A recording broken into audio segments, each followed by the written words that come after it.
It's Uncle Remus, spinning his warm, funny stories. Like, the manosphere been hijacked by fucking entertainers, conservative entertainers, by the way.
Jaillight.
Jaillight.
yo, Quantic, run them bands up.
Hey, yo, Quantic, run them bands up.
Quantic, run them bands up.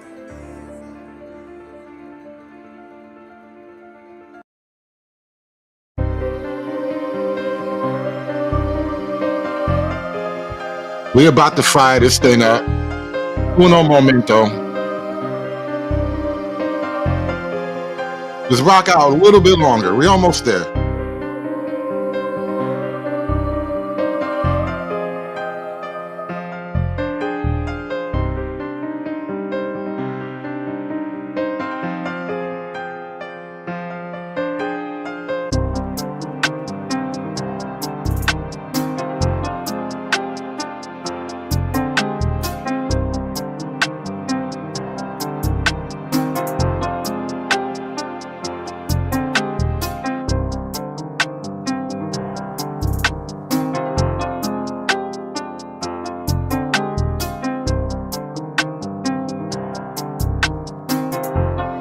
JLY.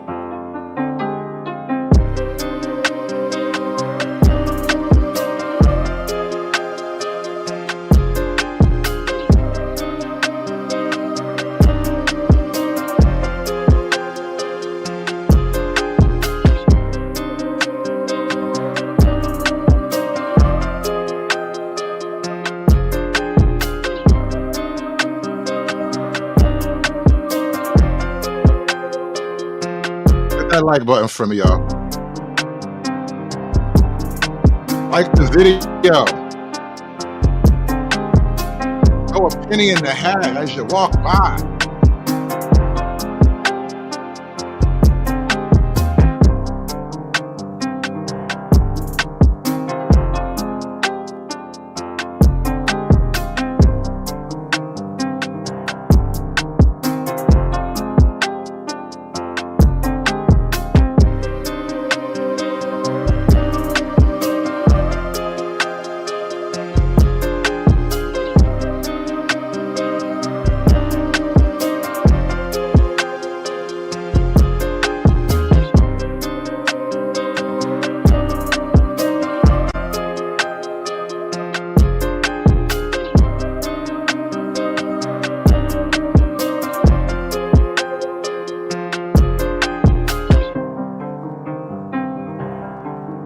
You know, I typed in the chat earlier today. I typed in the chat earlier that today is basically race day. JLY. What do I mean by that? Because of the events down in Texas, a lot of black people just, black YouTube, the black internet can't get past this one story. And there's a reason for that, because there's a story around the story. The incident itself is a one-off, but the story around the story never goes away. And the story is race, it's racial. And like I said earlier, I really try not to be like the rest of these niggas, man. I really be trying to be sometimes, the counter Negro. There are like two opposing forces in the melanated universe. There's the Negro and the counter Negro, the anti-Negro, really. And I try to be on the side of the anti-Negro. And that's kind of what I was thinking about today as I put the show together. I actually had this queued up for yesterday, but I really couldn't make it. I got you guys kind of head faked, honestly. We're really not going to talk too much about the Empire of Dust. I just really wanted an interesting thumbnail. That's really all I needed, was an interesting thumbnail. That being said, there is an entirely unrelated conversation to the Empire of Dust, but it sounds very much like the Empire of Dust, though. It's a corollary to the Empire. It really is, because the Empire of Dust, if you guys don't know, let me share the trailer with you guys. China is moving in as the new colonizer of Africa right now. And being the new colonizer of Africa, what they are doing is noticing a lot of what the old colonizers noticed. And I'm pretty sure they're not writing these in like, Western languages, but I'm pretty sure the Chinese are taking notes about their encounters with Africa and Africans and the general nature of things and just the spirit of how things work in that place. And what I found interesting is that for all the hate and the shade that people might want to give that kind of documentary or those people who make those observations and they dare talk about it openly or write them down in a book or whatever, what I find interesting is that today, what we are going to do, and big shout out to SKC, the Big Brother Coon, he doesn't really come around that much anymore, not on YouTube, but over on Rumble, SKC did a show recently, and he kind of found this conversation. He found the conversation, and I actually found both parts of it, and we're going to get into the both parts of it too, because there is a part one and a part two to why Africa will never develop. And I think it's interesting, and it's going to be the introduction to our larger, grander conversation. Because remember, today is race day. It's a Sunday, and it's race day. Happy race day, everybody! You might do race day every Sunday. I just thought about that. Maybe we could work out another theme for this channel here. We can have a race day every Sunday. Yeah, it's the Lord's Day. We can pray and then talk about racial things like God intended. Anyway, we're going to talk about why Africa will never develop.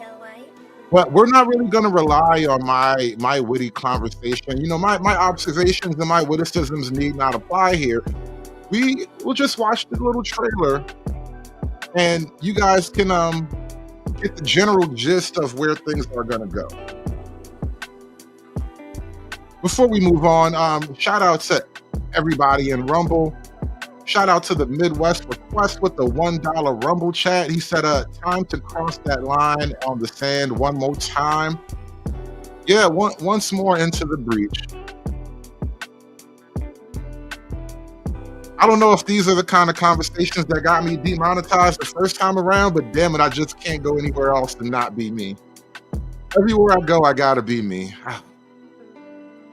Cover me, I'm going in, y'all. Shout out to D-Rock Den with the 199 Super Chat Hood. Did you say niggas? I did. I did say nig. I did. I absolutely said niggas. No apology, no commentary. I did. I said it, goddammit. Emotional damage. You want some therapy? I feel like most of today's show is going to be a little bit of emotional damaging. Before we get into it, there's something I want to read to you guys. Actually, I'll tell you what, we're gonna do it like this. I'm gonna take a sip of this ice cold beverage, and then we're gonna jump right into a post about magical thinking. Actually, it's an excerpt from a Polish author, Richard Kapinski. We're gonna check out Richard's quote from his book, The Shadow of the Sun, about reasoning and magical thinking in Africa. Yes, reasoning and magical thinking in Africa. And we're going to get to the Africa conversation in just a moment, but thank you guys for coming through. Appreciate each and every one of you pulling up that chair and joining us for another dive into whatever the hell it is we do over here. Like I always say, I don't know what I'm going to do, but I'm going to do it. You guys join me every time, and it's usually fun. Let's get right into it. You know what? I feel like we need a little bit of you mind if I give this thing some ambiance? You mind if I juice this thing up a little bit? There we go.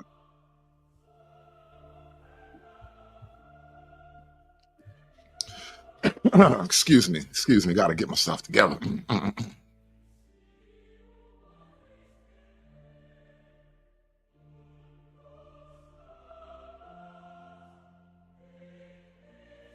Reason and magical thinking and evil wizards in Africa. Reason, magical thinking, and evil wizards in Africa. Suddenly, I heard rumors, steps, then, let me start over. Suddenly, I heard murmurs, steps, then the rapid patter of bare feet. Then silence once more. I looked around, but at first saw nothing. After a moment, the murmurs and steps again. Then silence again. I began to study the features of the landscape. A clump of thin shrubs, several umbrella-shaped acacias in the distance, some rocks protruding from the ground. At last, I spied a group of 8 men carrying, on a simple stretcher made of branches, another man covered with a piece of cloth. They moved in a peculiar fashion. They did not walk in a straight line, but advanced furtively, creeping in one direction, then in another, maneuvering. They crouched down behind a shrub, looked about cautiously, and then scurried to the next hiding place. They circled, swerved, stopped, and started as if they were children playing some elaborate game of espionage. I observed their bent, half-naked silhouettes, their nervous gestures, the queer, stealthful behavior, until finally they disappeared for good behind a ridge, and the only thing around me again was the silent, clear, and violet night.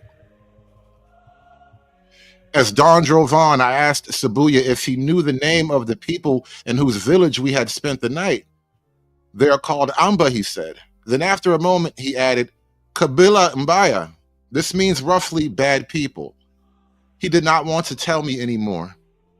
Here one avoids evil, even as a subject of conversation, preferring not to step into that territory, careful not to call the wolf out of the forest. As we drove, I reflected upon the event I had inadvertently witnessed. The nocturnal drama, those puzzling zigzags and twists of the bearers, their haste and anxiety, concealed a mystery to which I had no key. Something was going on here, but what? People like the Amba and their kinsmen believe profoundly that the world is ruled by supernatural forces.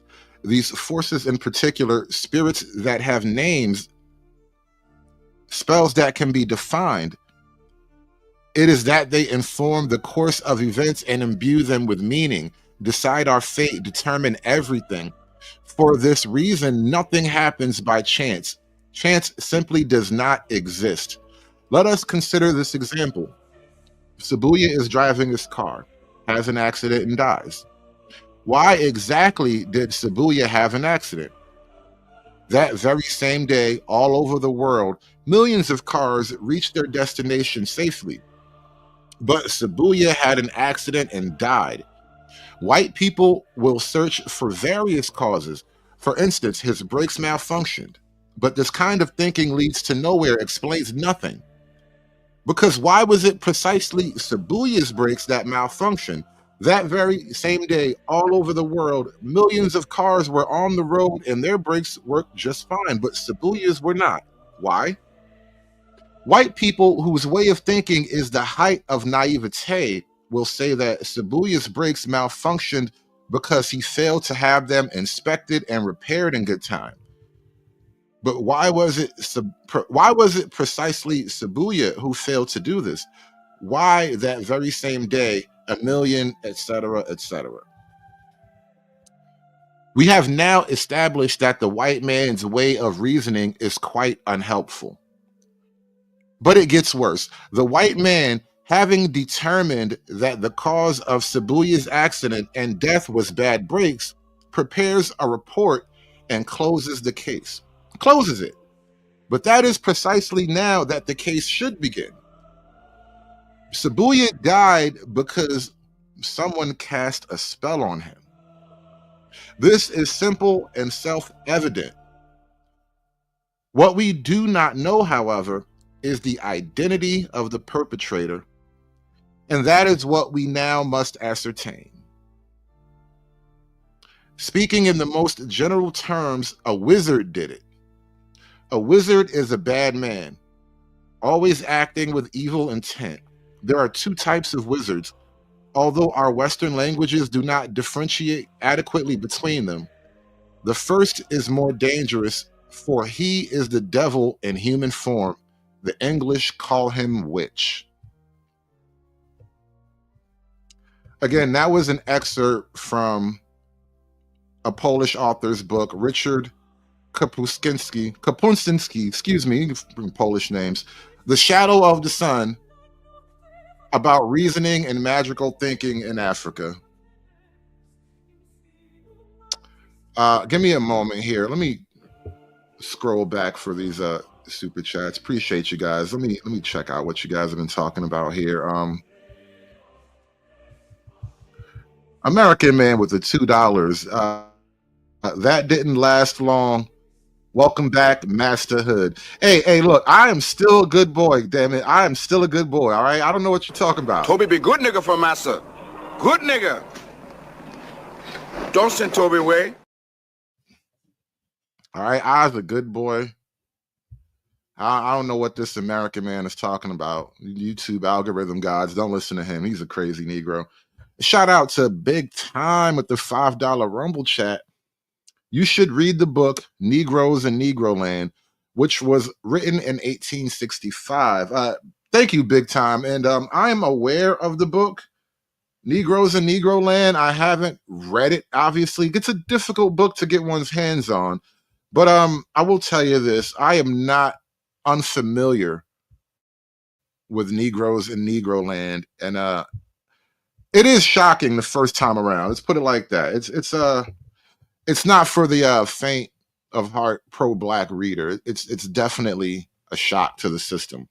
But we were talking about and thank you everybody. Appreciate you guys coming through. Hit that like button as you make your way into the show. Like I said, today is race day. I expect to go into a pretty long overtime show today. So we're going to be here for a while. We're going to be, we're going to go back to Africa in a little bit first, because we got to talk about the motherland where we had it all worked out. Wait, what? Great. Now, what's our motto? We was kings. We was kings! Oh, you can download the PDF? Okay, well, I might look into that. But shout out to Big Tom. Thank you for the $5 super chat, bro. Magical thinking. That was the point we left off on, right? Magical thinking. Because Negroes think magically. And I believe white supremacy is basically the witch. It is the bad magic that Negroes believe in. We're not really, we don't worship the bush spirits anymore. We don't, it's not an evil spirit from the dark African continent. We have our own magic, our own dark evil spirit, and it's white supremacy. And yeah, like I said, magical thinking. Would you describe Baltimore as a safe city? What's your definition of safe? I'm asking you, is Baltimore a safe city? Is it the kind of city that you would want to raise a family and maybe go jogging in without having to be worried about being murdered or raped? I grew up in Baltimore. My family is in Baltimore. My mother still lives in the same house in West Baltimore. Is it a safe city? 60+ years, so the answer is definitely yes. You think Baltimore is a safe city? Of course it is. Okay, do you know what the homicide rate is in Baltimore? Now, why would this man, he was brought here allegedly to represent, I don't know, the city of Baltimore. He probably represents the city to some official capacity, right? He's an authority of some kind. Why would you, in your God's green mind, why would you ever, why would you lie like this, bro? Why would you lie? I mean, you could at least be like, Baltimore has problems like any other big city. I'm not gonna say that it's the safest city in the world, but it's not the worst place in the world. Like, you be honest, but play up the thing. But he straight up lied, bro. He said Baltimore's perfectly fine. Nigga, please.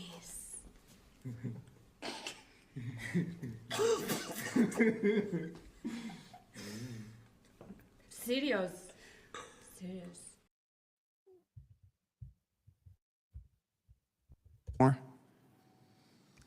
Exactly, no. It's about 35 per 100,000. Do you know what the homicide rate is in the rest of the United States? No, I don't. I can tell you that the homicide rate in Baltimore is about 5 times the national average. Stupid white man numbers. Stupid white man numbers. Don't you know we don't do white man numbers when we're trying to solve black problems, okay? This is how we solve black problems. Give me God, give me wife, give me children, give me this, give me that, kill my enemy, kill my enemy, kill my enemy, give me, kill my enemy, give me. Anyone that doesn't want me to succeed, die by fire, die by fire, die by fire, die by fire, die by fire. Give me this, give me that, kill my enemy, give me that, give me this, give me die by fire, die by fire, die by fire, die by fire. These stupid white man numbers. You don't know anything, white man. Do you know how Baltimore's robbery rate compares to the rest of the United States? At the moment, no, I don't. You don't. It's about 8.4 times the national average. Do you know how Baltimore's assault rate compares to the national average? No, I don't. It's about 3.4 times higher. Does that sound like a safe city to you? Safe to me and my family members. So that's safe to you? 30. That is safe to him. A number that is 5 to 35 times higher. Let me go back and hear those white man numbers. Forgive me. I just, you know, I was mocking the white man's numbers, but those are some drastic numbers though, man. Wow. Exactly, no. It's about 35 per 100,000. Do you know what the homicide rate is in the rest of the United States? No, I don't. I can tell you that the homicide rate in Baltimore is about 5 times the national average. Do you know how Baltimore's robbery rate compares to the rest of the United States? At the moment, no, I don't. You don't. It's about 8.4 times the national average. So the murder rate, the homie rate is 5 times higher. The robbery rate is 8 times higher. So you're 5 times more likely to die, and you're 8 times more likely to at least get robbed. I wonder what the combination of those, like, what's the rate for getting robbed and homie? Like, what if they take your money and leave you there? Like, man, those numbers are probably retarded. But anyway, speaking of numbers, shout out to my man Big Time with the $10 super chat. Baltimore has the 3rd highest school budget in the country. Yeah, that's true. 1.7 billion, 22K per student. Yet by 3rd grade, half of the kids can't read or perform math at a grade level. You know what that means, right? Give me God, give me wife, give me children, give me this, give me that, kill my enemy, kill my enemy, kill my enemy, give me, kill my enemy, give me. Anyone that doesn't want me to succeed, die by fire, die by fire, die by fire, die by fire, die by fire. Give me this, give me that, kill my enemy, give me that, give me this, give me die by fire, die by fire, die by fire, die by fire. I mean, how else do you solve that problem, bro? I don't know what else to do. You either got to give them what they want or you got to get these kids up out of here. I don't know. I'm glad I don't live there. I'm never going back, by the way. Matter of fact, I got to, damn. Every now and then when you're driving down south, you kind of have to drive through there, but that's the only time. That's the only time. Not going there. Shout out to Big Time with the $10 super chat. Hit that like button for me, y'all. Be like Big Time. Smash that super chat button for me, y'all. Hulk! Smash!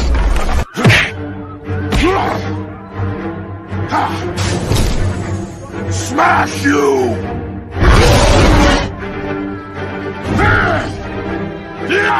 You make Hulk angry. You not like Hulk angry. Hulk no like fighting girls. Do you know how Baltimore's assault rate compares to the national average? No, I don't. It's about 3.4 times higher. Does that sound like a safe city to you? Safe to me and my family members. So that's safe to you? 5 times higher than the national average for homicides. That's a safe city. Perception. It's what? Excuse me. I said it's what for instance, it's perception. It's what you feel as a resident in Baltimore City. If you're murdered, I don't. Free Zone says, I'd rather live with a pack of wolves than Baltimore. Ironically, the pack of wolves is probably the safest way to live in Baltimore. Like, actually bring a pack of wolves, like some real Arctic Yukon wolves. Don't get none of those lab bred wolves. They be genetically engineering new wolves and stuff. I heard they brought back the dire wolf. Don't get the new genetically modified ones. You get a real thoroughbred wolf from the Yukon, about 4 of them, and you can walk up and down North Ave all you want in the daytime. Now they're gonna shoot your dogs at night. I don't think it matters what you feel. Do you? Is it your testimony that the safety Baltimore City depends on how city. People feel? To me, Baltimore City is a safe city. To you, it's a safe city. I don't think it's safe to the people who are being murdered every single weekend there. Yeah, if your town, if your city, in Baltimore, geographically speaking, it's not a very big town. You know, you can drive from one side of the city to the other in like less than an hour, maybe. And you might die on your way though, and so it's hard for me to describe that as a safe environment. There's like small town diameter with big town homie rates, man. It's a wild place. But magical thinking, right? Magical thinking. You know, something occurred to me in the last couple of days as I was listening to the black internet commentary around the Austin Metcalf thing and the Carmelo Anthony defense squad. And I guess the word for it would be magical thinking. You know, we are creating entire narratives and concepts. You know, it's reality warping capabilities, like a superhero character. You know, and I hear a lot of Black America effectively reality warping in order to defend the kid, and it's occurring to me that you know, a lot of the Black folk, they just operate with what we just described as magical thinking, reading that excerpt from the Polish author. And more magical thinking. What is the #1 cause of Black death in Chicago? Are you serious? Other Blacks killing Blacks. Are y'all saying other Blacks? Yes. Other Blacks? No, prove me wrong. Prove me wrong. What's the #1 cause of death of Blacks in Chicago? Where's your substantial evidence? It's right there, dude.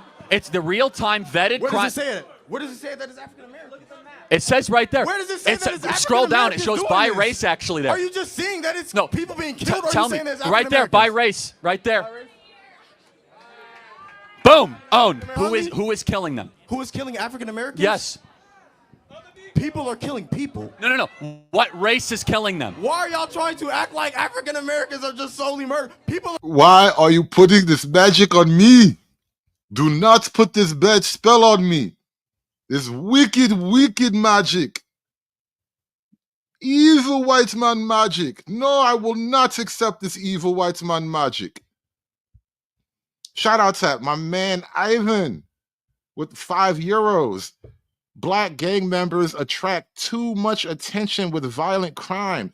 The best criminals are the ones nobody knows exist because they don't disturb civilians. Yeah, largely true. Largely true. This is why, as I do the compare and contrast, I don't like to talk about bigging up the gang world at all anyway, but if you got to compare it, like this is our perfect example. When that rapper guy got arrested recently over, not a rapper, he's like a producer or whatever. He was doing all the shows like No Jumper and stuff like that.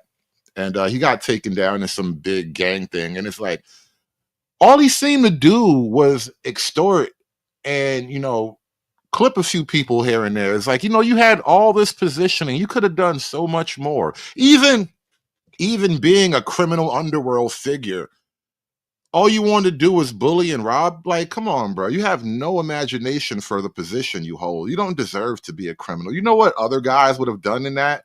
They would have made movies. They would have had bills and stuff passed where they could have gotten a little bit of money on the side. They would have had a whole team of employees getting fake paychecks, working up, showing up at film studios. What you want to bully a director on the street in front of everybody. Like, it was such a weird thing, and people were all kind of like celebrating. And I'm just like, this is such tacky criminal behavior. I expect better from criminals. I really do. And I don't know why I do that. I shouldn't expect that, right? Because believe me, I know. Believe me, I know. I know what the black criminal world presents and produces. And the Michael Jordans are a million. They're the Big Meeches are 1 in a million. Big Time with the 20 ball. It's impossible to take a group of people seriously whose music brag about unaliving people, selling drugs, G's up, 304s down, take shit, get hit. Yet when asked by white people why so violent, they act offended. Yeah, I've noticed that too. It's a thing, bro. What exactly did black people ever do? What did we do for white people to hate us so much? Like, I'm genuinely asking, what did we ever do to deserve anti-blackness in every single community? Perfect example, Big Time. Let me tie these two things together. What did we do, right? You just named some of the things that other people notice, right? Let me point something else out. Right now on the black internet, the general sentiment from Black America is, if you touch me at all, I get to stab you in the heart.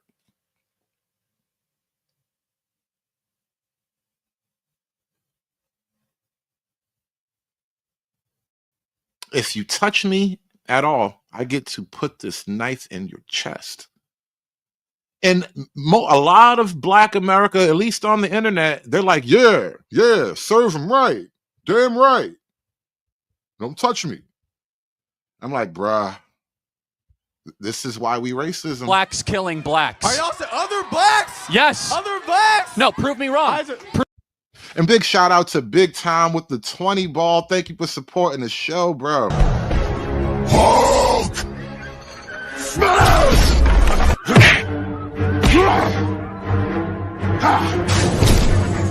Smash you! You make Hulk angry. You not like Hulk angry. Hulk no like fighting girls. And we got a new member to the show. Shout out to You Ain't Wrong. You are now a cardinal in the Church of Misogyny. Welcome to the gang. We are building the plane while we're flying it, and I apologize. I have not worked out an appropriate membership entry video drop. I just haven't found the right thing yet, but we're working on that. But shout out to You Ain't Wrong, becoming a member of the channel. Appreciate you guys coming through. I knew Race Day would bring out all the people. Everybody wants a piece of Race Day. No matter what side of the argument you land on, everybody wants to get in on Race Day. I don't know what's wrong with you guys. What's wrong with you? What's wrong with y'all? You niggas are crazy. Shout out to You Ain't Wrong, a new cardinal in the Church of Misogyny. Appreciate you, bro. Pull up a chair. We are not even halfway started yet. We got so much ground to cover. I can't even pull up all the windows I need to open. I got to do this show in sections. I might have to take a 5-minute break or something and come back with a whole new chapter of content. Prove me wrong. What's the #1 cause of death of blacks in Chicago? Where's your substantial evidence? It's right there, dude. It's the real-time vetted Where crime. does it say it? Where does it say that it's African American? Look at the map. It says right there. Where does it say that it's African Scroll down. It Americans shows doing by this? race actually there. Are you just seeing that it's people being killed? Or are Tell you me. saying that it's Right there, by African-Americans? race. Right there. Boom. Own. Who is killing them? Who is killing African Americans? Yes. People are killing people. No. What race is killing them? Why are y'all trying to act like African Americans are just solely murdered? People are killing people. You know, I noticed this thing pop up. This line of thinking pop up whenever it's a weird racial conversation that gets turned against black people. Whenever it's like something against black people, it's white supremacy, meaning there's a definitive bad actor and they're white. But whenever we point out something like the crime stats or the family formation stats, it's, it's people are killing people and everybody's doing it nowadays. Nobody ever wants to own the negative black stats, but when it's white stats, we want to point out, we want to capitalize the W. No. What race is killing? Is it white people killing blacks or blacks killing blacks? People are killing people, Charlie. Okay, but hold on. What race is You're killing saying the other what race is killing what race more? That does not matter. It does matter because it's a black-on-black problem. It's a and black blacks need to solve the problem of black-on-black violence. Is it a black-on-black problem or is it a crime problem? What if it's more than a black-on-black problem? What if it's a black-on-black-on-white problem? Yeah, I know. Think about it. Think about it. Slow it down. Roll it over. We start from the beginning. What if it's more than a black-on-black problem? What if it's a black-on-black-on-white problem?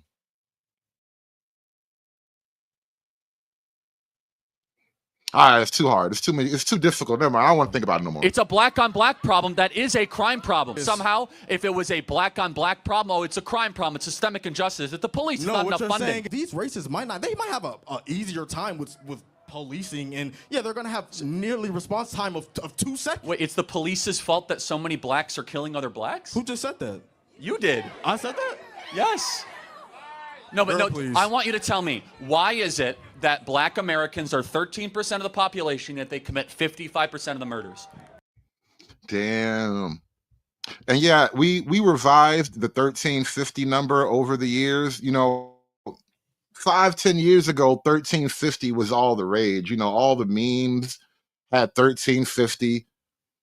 All the cool kids, when you walk down the hall, you hear them talking 1350. It was all over. We had to revise the numbers. Now it's 1355. You niggas have upped the numbers, right? You niggas have upped the numbers. 1350 wasn't enough. We needed that extra 5 to let niggas know we was really serious about this work. Black folk get active, and we want people to know it. 1355. All right, we had to recalculate the numbers. It was a couple of bodies that they didn't notice before, and now they came back and added those bodies to the count. Shout out to Big Tom with the 5 ball. Same for slavery.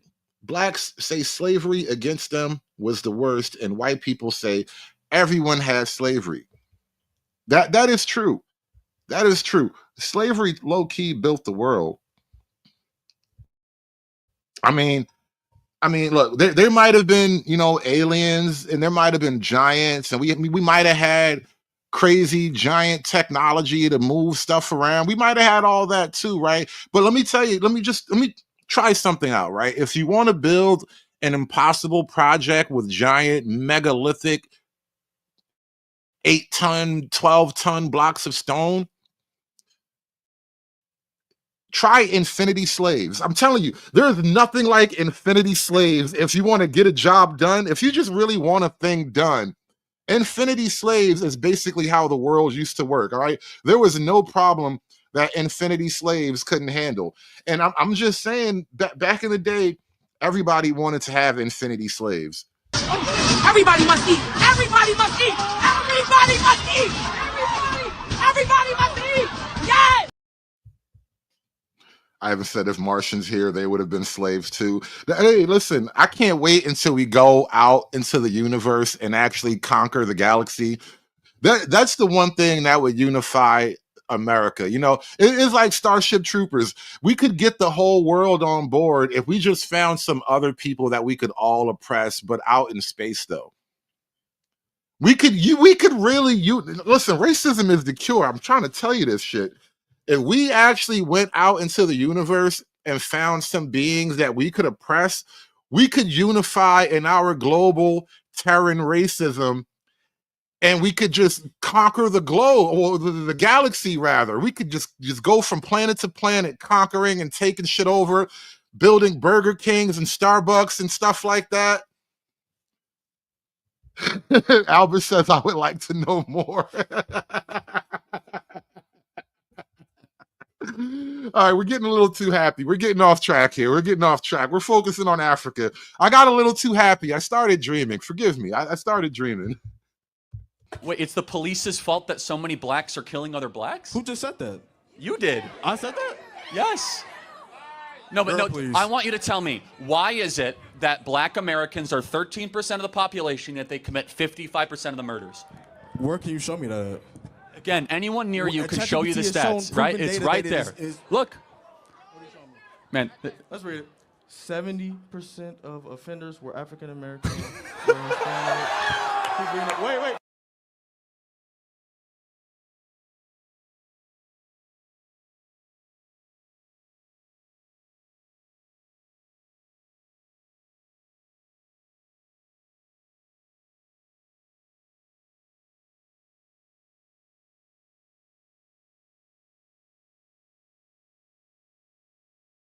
Are more racist to niggas than white people have ever been. We'll say like Black Lives Matter, but then if somebody say White Lives Matter, we be like, what you mean? What?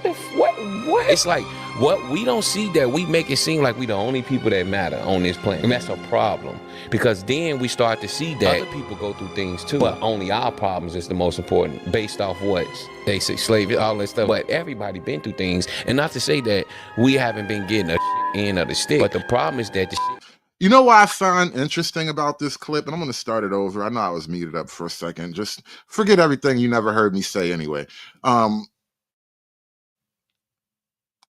Focus on the look of the other black men in this room. This one guy, I mean, he does kind of look like a black wizard. Not going to lie. He looks like a magical Negro. And maybe that's what it takes. Maybe it really does take a magical sort of Negro to break through the veil. But he looks just a tad magical. But look how the rest of these niggas are just, they got like daggers in their eyes as the magical Negro is like, I guess he's casting a spell. Are more racist to niggas than white people have ever been. We'll say like Black Lives Matter, but then if somebody say White Lives Matter, we be like, what you mean? What? It's like what we don't see that we make it seem like we the only people that matter on this planet, and that's a problem because then we start to see that other people go through things too, but only our problems is the most important based off what they say, slavery, all that stuff. But everybody been through things, and not to say that we haven't been getting a end of the stick, but the problem is that the end on the stick only worked because we took it. Because that's the thing, if we come together and stay a family is the greatest weapon against the system. Because when you together in the household, what can they do? They can't do nothing. So when women chose that end of the stick, which is like that low income housing, and to kick the man out, that was a choice. You actually better if that man there because I'm not sure if that's a hat or some kind of hair. This nigga got a hair sculpture, bro. He got like a hair sculpture. You know what level of black wizardry you got? You got to at least be like a 4th level black dark wizard to get like a hair sculpture. I told you this nigga was magical, bro. You see his big earrings? Like I knew he was a man. That's why they looking at him like this. This old magic ass mom. And stay a family. Family is the greatest weapon against the system because when you together in the household, what can they do? They can't do nothing. So when women chose that end of the stick, which is like that low income housing, and to kick the man out, that was a choice. You actually better if that man there because a man is more of a benefit to you than the government. But they wanted to be independent. That was a choice. And you know, although people say it's a system thing, yes, but the system only works based on the cooperation of the people. If we say, no, I'm good, I'm gonna keep my man. No, I'm good, I'm keeping my woman. They didn't put a gun to our women head and tell them to choose a low income housing over us.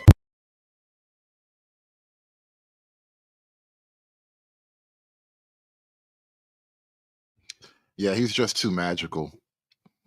And he was spitting that game.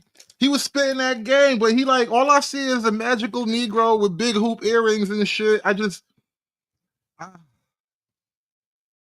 know. I don't know, man. These magical Negroes everywhere, bro. Negroes and magic, man. I tell you, Negroes love the magic, bro. It's something about Negroes and the magic.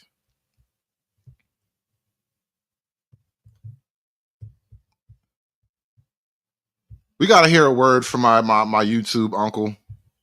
The simple retort, racism is not serious, as if disparities have nothing to do with behavior, with cultural patterns, with what peer groups value, with what parents insist upon, with how people spend their time, with what they identify as being critical to their own self-respect. Who could believe that? Anyone who thinks so is a fool. Asians are said here in the United States sardonically to be a model minority. Well, as a matter of fact, a pretty compelling case can be made that culture is critical to their success. Don't take my word for it. Read Jennifer Lee and Min Zhou's book, The Asian American Achievement Paradox. There, they interview Asian families in Southern California trying to find out how these kids get into Dartmouth and Columbia and Cornell and Princeton and Harvard in such high rates. And what they find is that these families do, in fact, exhibit cultural patterns, embrace values, adopt practices, engage in behaviors, and follow disciplines that orient them and their children so as to facilitate human development, which then manifests itself in terms of academic excellence. It defies common sense as well as the evidence to assert that they do not, or conversely, to assert that the paucity of African Americans here in the United States performing at the very top of the intellectual spectrum. I am speaking here about excellence and about the low relative numbers of Blacks who exhibit it, as if that has nothing to do with the behavior of Black people, that the outcome is due entirely to institutional forces. That, frankly, is absurd. Again, I maintain that nobody could really believe it. Neither does anyone believe that 70%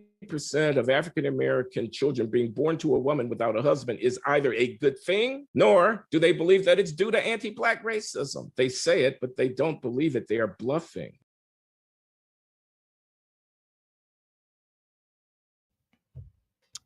What if they really do believe in magic? I don't know. I want to believe that the Negroes are bluffing, but I'm willing to believe that there's a lot of magical thinking Negroes in the world, and that kind of explains the crime rates as well. Tonight, a man pulled a gun on employees of a local restaurant who refused to give him the Wi-Fi password. That man is now facing several charges against him. Fox 5's Denise Dillon is live in Cobb County tonight. Denise, police caught up with him rather quickly. Yeah. What if he doesn't believe he's actually wrong? What if he only sees white people have Wi-Fi? I want Wi-Fi. I should have Wi-Fi. I make her give me Wi-Fi. Now I have Wi-Fi. I'm happy. Life is good. And then white people come to tell me I can't have Wi-Fi. What if he really does think magically? What if magical thinking is not all that uncommon? Yeah, he didn't get very far. Police say the employees at this restaurant who had the gun in their faces called 911. Officers raced over here, and when they got here, they found the man just across the street at this hotel. The suspect was denied access to the Wi-Fi. He took it to extreme levels. Cobb County police say this man, Zakor Garrett, was so angry he couldn't get access to the Wi-Fi, he took it out on the employees working the drive-thru at this Chipotle on South Cobb Drive. The suspect decided to escalate the situation and brandish a firearm and began pointing it at employees. When officers showed up, they found Garrett across the street. I didn't even know Chipotle has free Wi-Fi. I just learned something. I didn't even know you could get Wi-Fi with a burrito. That's dope. At this hotel, investigators say he had tossed the gun in a trash can. This firearm actually came back stolen out of Atlanta. This guy probably knew that the police were on their way and likely just discarded of it because he knew he wasn't supposed to have it. Garrett was taken into custody, but his anger still simmered. Police say while officers were trying to adjust his handcuffs, he punched one of them. The suspect swung at the officer, striking him, causing minor injuries. And while in the back seat of the patrol car, he kicked out a camera. And again, police say it all started with him not being able to connect to the Wi-Fi. We're living in tough times. Ever since the pandemic, people are losing more screws. I think especially in Atlanta lately, they pull out guns and do some crazy things. That is absolutely insane. We're not required to have Wi-Fi. And in addition... Why can't he have Wi-Fi? Why can he not have Wi-Fi? What's wrong with him having Wi-Fi? What's wrong with you that you won't let him have Wi-Fi? He should have Wi-Fi. He should get him some Wi-Fi. I don't know why you wouldn't let him have Wi-Fi. Evil white people, I tell you, evil, evil white people. At the home of Ernest Hart in Southeast. This as his family tries to cope with his sudden and violent death. 17-year-old Ernest Hart, murdered last night at a party in what they say was a dispute over a piece of chicken. My brother died on my lap, and I couldn't do nothing about it. The family tells the story this way. Last night there was a cookout in the Hillside Road neighborhood. Everybody knows how sacred chicken is to the black community. Do I need to explain to you how sacred a piece of fried chicken is to the black community? He is not the first, nor will he be close to the last who's died for the sacred chicken. About 10 to 20 people were there. Then came an argument. An argument over that piece of chicken. They say a man about 24 years old, a man that the Hart family knew, pulls out a knife. No, I'm not feeling this right here. I'm not feeling this. Let me tell you what. This guy, and shout out to this this caring bystander here. He's just a guy trying to do a job. But the white man is putting way more care. The white man is sadder about this than the actual people involved. He's dramatizing the whole thing. At the home of Ernest Hart in Southeast. This as his family tries to cope with his sudden and violent death. 17-year-old Ernest Hart, murdered last night at a party in what they say was a dispute over a piece of chicken. My brother died on my lap, and I couldn't do nothing about it. The family tells the story this way. Last night there was a cookout in the Hillside Road neighborhood. About 10 to 20 people were there. Then came an argument. An argument over that piece of chicken. They say a man about 24 years old, a man that the... It probably was the white meat, David, because the white meat is the biggest piece of chicken. And I don't even like the white meat. You know, you can give me a chicken thigh. I can eat chicken thighs and legs and wings all day. But technically, the big piece of chicken is the breast piece. You know, that's the big giant. That's like almost a half a pound of meat right there. Like that's the man size plate right there. You know what I mean? That's the full service portion right there. So like I said, the chicken is a sacred, noble animal to the black community. If we had a flag, there would be a fried chicken drumstick on it. And I guess that two alpha males decided they wanted the last piece of chicken at the same time. It's a very unfortunate event when two black alphas clash over the last piece of chicken. Lucky there were no guns around. Hart family knew, pulls out a knife and stabs Ernest Hart in the neck.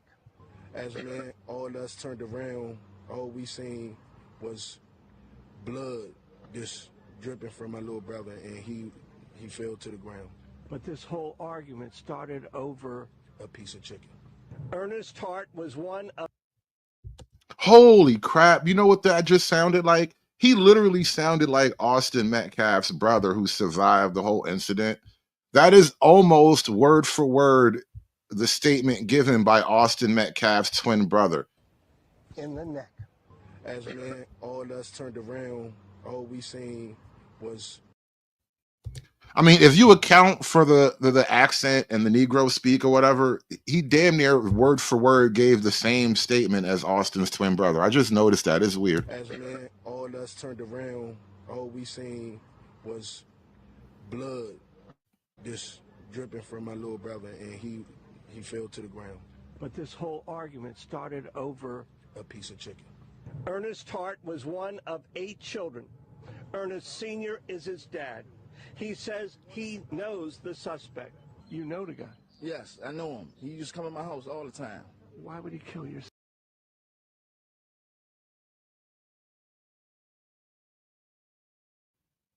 Amazing. I know you did not say crisis actor. Y'all are here talking about the CIA. God, I wish the CIA. I would hope the Illuminati has better things to do than be messing around with niggas fried chicken, bro. You know how evil you got to be to run a fried chicken op? I mean, now that I say it out loud, they probably do shit like that. Now that you put that into the air, there probably is an Illuminati wing. There's just like 15, maybe 30 guys max, and they're just dedicated to corrupting the fried chicken industry. That's all they do is just dark chicken magic. That's all they do.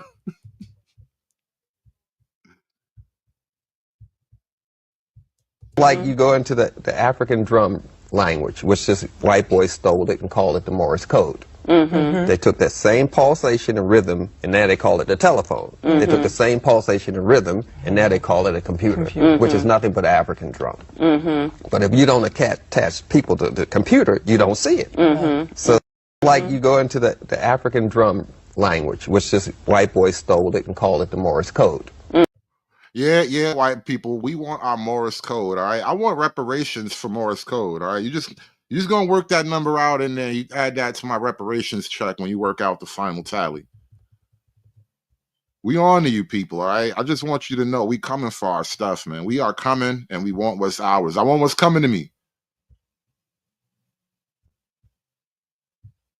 You're being used and you don't know it because you're too ignorant. And you have too much cognitive dissonance. Like I said last time, you operate on a serial level of cognitive dissonance because you don't know what it's like not to be number one. And the whole time, you ain't been number one, you've been poor. Sackler family, they saw that coming. Oh, no, we'll just call it the disease so we can keep that money flowing. Now, it's criminal when we on drugs. But guess what? Again, we bounce back. This is the jealousy. This is why everybody hates black people. Regardless of what our circumstances are and what we endure, we are experiencing joy. We gonna have a good time regardless. We are experiencing joy. We are happy. That's why the white man, he's not happy with us. He hates us because we're happy. That's like when they used to say, don't hate me because I'm beautiful. White people don't look like they're having a good time. And you know why? It's a fallacy. They understand it's a fallacy. The white supremacy is a fallacy. You're saying I'm supreme, I don't feel it. You're saying I'm supreme, and I don't see it. If you're so supreme, why is there a need to always push others down, to kick others down? This feels like a lot of cope and projection. It really does. Like, all right, if black people are so empowered from the sheer internal greatness of our melanated cells, right? Because every cell in our body is covered in melanin, and the melanin gives us power. Why do we need stupid gimmicks like we need black teachers because I can't succeed if the teacher don't look like me, right? We need black placement in movies and power and positions of power because I can't imagine myself being that if I don't see it already. Like, just use your melanin, nigga. Why? If I'm supreme, I really actually don't concern myself with people that are inferior to me. You know it in the back of your mind, it's a fallacy. Look what they do with the beauty standard. Keep white women sick. Because a white woman's idea of beauty is real thin with the titties. Now, I gotta tell you, I do like the shape of a nice butt, but it's something I realized about that whole phenomenon of, the white man, he keeps the woman real thin. And I realized this is a function. This is a necessary function of white culture.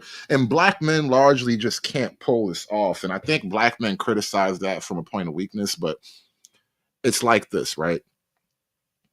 White men still hold a little, they hold some position of leverage, at least socially, over white women. And so when white men tell white women you're getting fat, it hits harder. It cuts. Because as a white woman, your chances of getting like the top tier white man go down drastically if you're like overweight. They're you know, a little bit autistic about fat chicks, right? And it has a positive effect on the overall white female population. There are way more percentage-wise and just head count. There are way more skinny white girls than there are skinny black girls at every age level. And I thank the white man for calling these skinny bitches fat. Ugh. Now, Kim Kardashian came through and hit y'all with the trick bag, but you can't achieve genetics through plastic surgery. Okay? Understand that. This is a history of addiction, a history of inbreeding. This is not the standard, guys, and we know that. And everybody else is starting to know that too. My standard is black women. I mean, you don't even got to go to the doctor. Huh? Look, man, you see, of course, guys, that it almost goes hand in hand. Dudes who have these really off-the-wall racial criticisms and theories,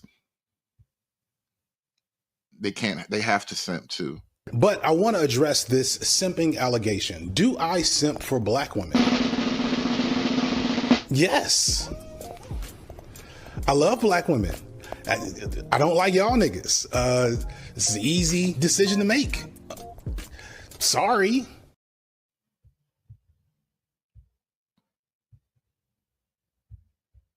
Go look at her grandma. She fine too.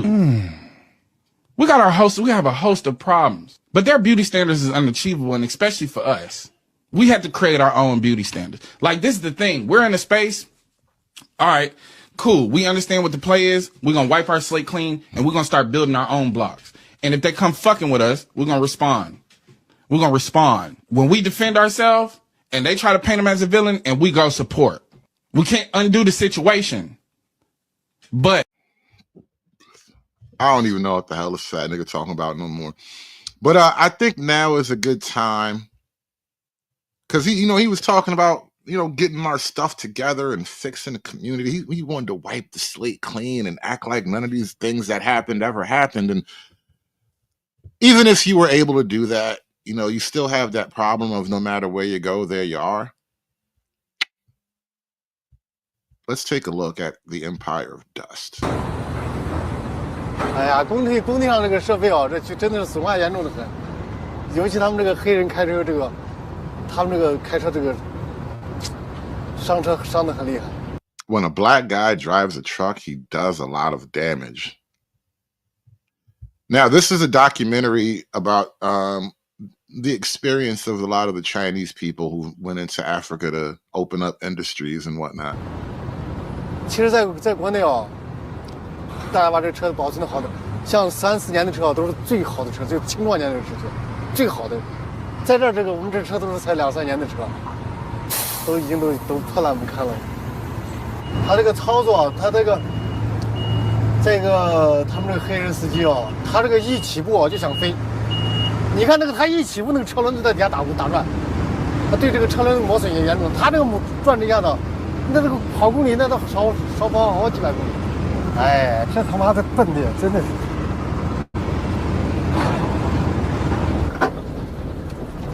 这个路的话是已经有在1954年了。We kind of covered some of this when we talked about the documentary Africa Adios, and we watched the decolonization begin. For a lot of these African countries, what signs of good growth and development that are still left over are literally from the colonization era.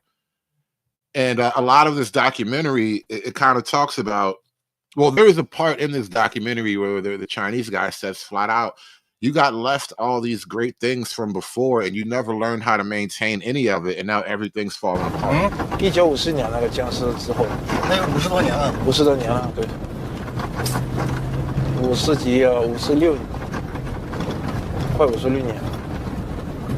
但是那就是他们比利时人给你们修好以后，你们再没有铺过柏油的。对，没有破过，没有人管那个事情。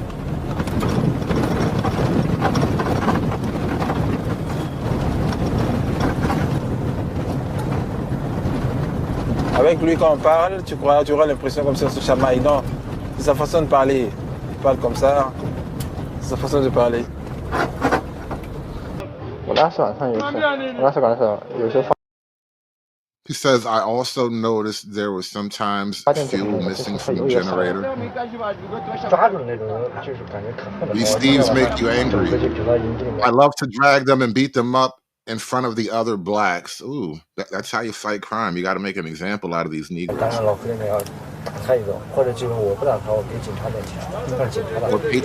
pay the police to do that. At first, we measured in liters. But when fuel started disappearing, we switched to centimeters. 量就量着高度，这高度是高度呗，高度。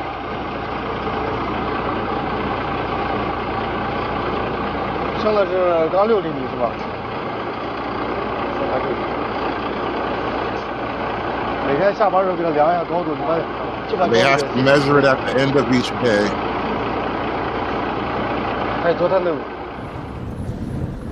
And this kind of raises a deeply, deeply existential question. We raised this issue. Well, I've raised this issue previously on my streams, and it goes back to what we call the out of Africa theory. And it kind of ties into the whole, we was Kang's whole argument. And the whole idea of we was Kangs has become such a punchline at this point. Wait, what? Rich, now what's our motto?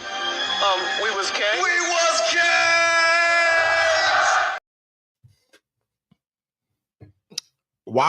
How is it that the people who claim to be the originators of civilization seem to be unable to replicate any level of the civilization that they claim was their greatest achievement? And it creates a really, really dark set of possibilities. And with that being said, we're now going to jump into the prime conversation that I gathered you here today for. Hit the like button, you guys. We are now going to jump right into, we're going to do this backward. This is a two-parter. We're going to start with part 2 because this is the part I really, really liked. But we might get to part 1 later. But like I said, we got a lot to talk about. We're going to do this, and then we're going to go back to some other things. And, I think I want to talk about Nick Fuentes and David and Jason Whitlock and some more racial things, because today is race day, and I want to talk more about it. But I feel like I can't really talk the way I need to talk about this until we get to Rumble. So you know what happens in about an hour or so, we're gonna end this whole thing on YouTube, and we're gonna take the whole show and we're gonna go to Rumble, a party over on Rumble. Be forewarned. But now we're gonna talk about why Africa will not develop.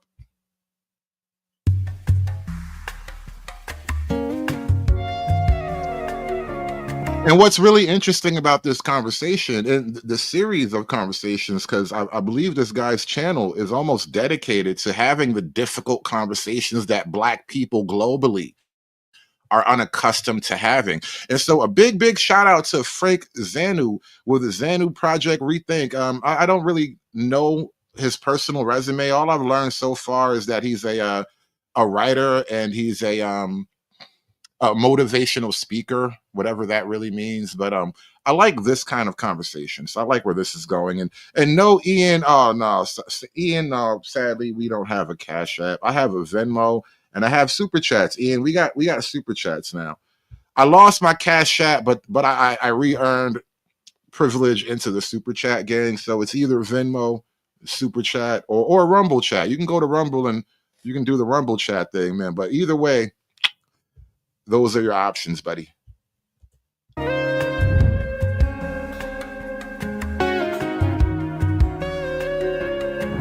Hey guys, welcome to ZPR, ZANU Project Rethink. I'm Frank ZANU, and I'm in the studio today with two wonderful, wonderful students. One from Nigeria, one from Ghana, from the University of Bridgeport, members of the African Students Association at University of Bridgeport. And that also is my alma mater. So I'm really, really proud to have them in the studio to talk about our dear continent, Africa. I have Larry Bimpe, a computer science, from Ghana, and I have Eileen Obuka, a nursing student from Nigeria. So today they will not be talking about who has the best jollof rice. They'll be talking about who can make it here at ZPR. All right, so the topic I sent to the University of Bridgeport, which they are here for, I said, no black country on Mother Earth would ever develop or be industrialized. He didn't just say Africa. Oh, God damn it. He didn't. I forgot to tell you. He didn't just say Africa. He said none of you niggas. All right, that's what really caught my eye. I forgot all about that. I totally forgot. I lost that. I buried the plot. This is what you never bury the lead, all right? But I buried the lead. He didn't just say why Africa will never be developed. He said none of you niggas. None of you niggas. You want me on that wall. You need me on that wall. And they said, I'm crazy. So welcome to the show. Who wants to take it first? I'll start. And I want to say thank you for having us. The term developing, when you say development and countries developing, do you mean, in what aspect do you mean? Do you mean socially, economically, culturally? How do you mean develop? So I came with a topic from what I keep hearing on social media. You know, I like to tune onto Facebook and just to see what is going on in my country, Benin, in Ghana, where I lived, in Nigeria, where I worked, just to see. And every time you tune in, regardless of which country, they are saying, our country must develop. We are not developed. We are underdeveloped. Tinubu is a criminal. So what they meant is simply, I spoke to two students from UB who said they were not even aware that their countries are not industrialized. I say there is no such thing as a developed country or underdeveloped country. I say there are two types of countries: industrialized, which means you've been able to tap all the four necessary resources to feed and guide and protect and provide for the people of that country, right? And that... You mean all of the things that the white man provided during colonization? And I'm not going to say he provided all of those things to all of those people, but you had none of those things before. We know NEPA can do, and Ghana Electric Power can't do either.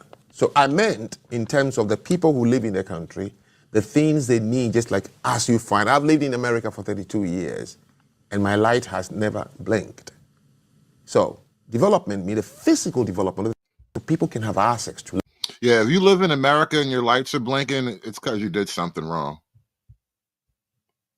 Or you just didn't pay your bill. California had that rolling blackout thing for a little while, but then we found out it was just Enron screwing around with it. Like, it was literally a big scam. Live and living.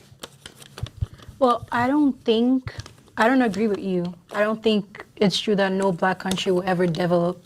I think it'll be more like they'll have a hard time. And I think it's mostly just because of the mindset. Because when you say develop, you're thinking about emulating, let me just use an example, emulating America. This is an example. But like, why are we so bent on becoming like America when we already have our own place? Because we're number one.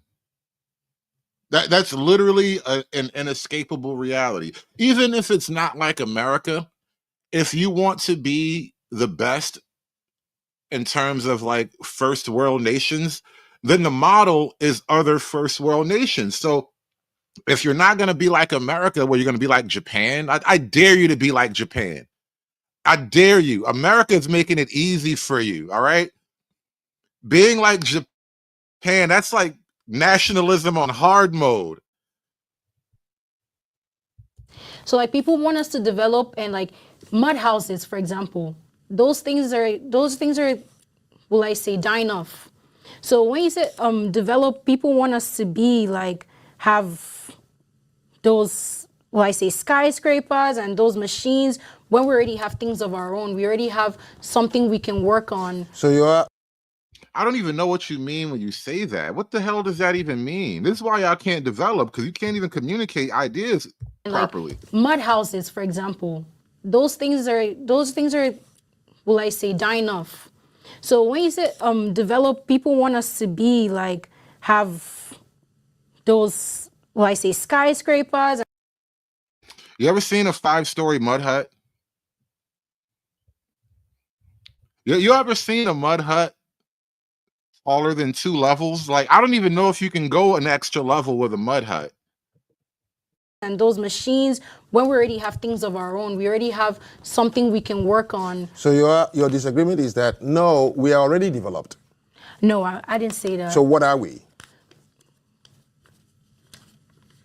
I don't love this guy, Frank. Oh my God, look at her face. Why is she looking like that? This guy, Frank. Oh my God, why she look like that, yo? What is that, yo? Why your face look like that when he says, so what are we? Just the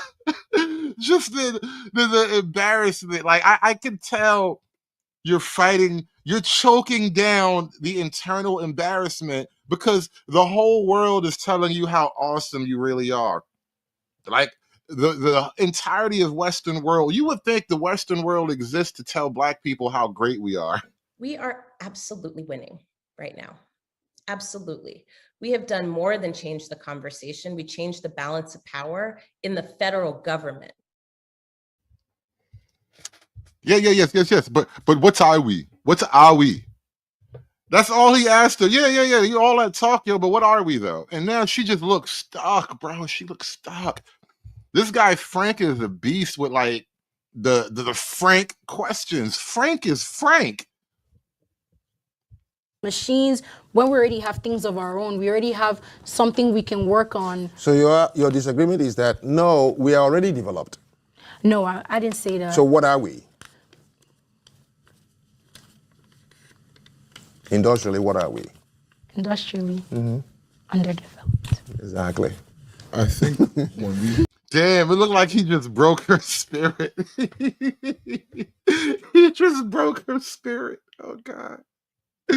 Oh, God. Damn, I love this. He just broke a Black woman's spirit.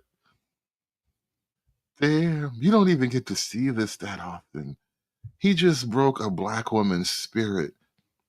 And she ate it, too, because, you know, it was like a teacher-student dynamic here. And I like this. This is one thing about the African student culture. They don't pop off with their elders. They don't really get fly with their teachers or whatnot. And so he's allowed to respectfully break her mic and crush her spirit. And she just has to sit there with her fat girl spirit crushed and do some internal soul searching. She now has to do an internal audit because you're fat and you're wrong, bitch. You're fat and wrong. Industrially, what are we? Industrially, underdeveloped. Exactly. Underdeveloped. Yeah, I heard her dreams crushed too. And 5.1, I know. Oh my God. Listen, hearing dreams crushed with your headphones on, it's like a symphony. I think when we... But you're... Not me. I just raise a question and I give you the room to prove me wrong. Yes, go ahead and then I'll come back to you. I think when we consider development and talking about a developed country. The young man, look, he sounds smart. He got his hair cut a couple of days ago. His voice is deep. He got the nice polo sweater on. All right, shit. He's about to get him. This is one of those good Negroes. He's one of those, I'm not like the rest of you Negroes. All right, he's about to get him. He's about to make Frank look stupid. He's going to prove that Black folk, we are just one conversation away from warp speed and watch this black guy get him. Go ahead, get him, young black guy. Like you said, we emulate America. But would you consider China or Japan to be a developed country? Japan is one of the first class countries. Okay. Yeah. But when you talked about developed countries, no one thinks of anything else rather than America European country. or European countries. What? No one, when you think of a developed country, what's the first country that comes to mind? I mean, he literally said Japan is first class. And frankly, I kind of tend to agree. When it comes to technological advancement, China is kind of killing us right now. No cap. China is knocking us down when it comes to just the wide disbursement of technological comforts, right? Just think of it that way. In America, a lot of the stuff isn't even out yet. A lot of the things that China just has out, it's not really out yet. And China's having a little meme war with us online right now. I think iShowSpeed was just in China looking at all this cool stuff. You should see the dancing robots they put on display for them. Like they got a lot going on. And then Japan is Japan has kind of always been, let me not say always. Japan has kind of been a great nation for a long time, even pre-industrial. But at the same time, when it comes to like the industrialization, after the 70s, Japan seemed to just sort of take off. And so even though I rank America first for other reasons, when it comes to just civilized society and technological advancement, yeah, the Asian cultures are killing it right now. Me? Yes. Oh, I only know of industrialized countries. Okay, well, when someone thinks of a developed country, usually Not they a think developed of country. I'm correcting it by saying industrialized. industrialized is what people, they interchangeably developed. I mean, if I say to you, you're from Ghana, you said your country is not developed. Yes, you're right. So are Ghanaians developed? I feel like, I don't know. I feel like it's subjective. The fact that you even differentiated it from being industrialized Yeah, that's mine. and developed, then it kind of becomes subjective because So the one culture is, there- if you say your country is underdeveloped, I'll ask you, are Nigerians developed? Nigerians, the people. How do you mean? The people, are they developed? It's a question you need to change the answer or change the word. He walked them into a vicious logic trap right here. This is like a logic bear trap, because to attempt to escape would even cause you great harm. I feel like, I don't know. I feel like it's subjective. The fact that you even differentiated it from being industrialized Yeah, that's mine. and developed, then it kind of becomes subjective because So the one culture is, there- if you say your country is underdeveloped, I'll ask you, are Nigerians developed? Nigerians, the people. How do you mean? The people, are they developed? It's a question you need to change the answer or change the word. I They can't are developed, answer that yes. question Yes, because they I can are. say are A Americans baby developed can I become- would morally? say they are developed. So He's basically asking. He damn near challenged the basic modern level humanity, and I'm speaking in evolutionary terms, right? Because he laid it out in terms of developed, right? Are Ghanaians developed? That's the question he put on the table. And again, it's a bear trap kind of question, because you either argue that the Africans are fundamentally less developed in some way, or you have to concede the point. Yeah, they're developed. So if they're developed, why can't they develop anything? Oh God, Frank, why are you doing this? This is like Hammer don't hurt him right now. Frank, that was rough, bro. You gonna put these young kids through this? you need to change the answer or change the word. I They can't are developed, answer that yes. question Yes, because they I can are. say are A Americans baby developed can I would morally? say they are developed. So developed people live in an underdeveloped environment? Like I said, It is the people who makes a place. it's subjective But- because No. we have uncontacted tribes. I applaud Frank for his bravery in this here. And he's going to get to the uncontacted tribes thing in a minute here. And I've noticed this a while ago. And I'm going to say this again, just in case you never heard it before. You heard it here first.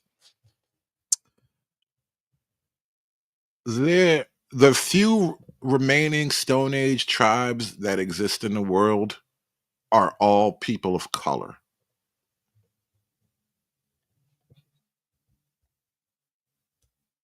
They are not developed. They are very much. Which part of them is not developed?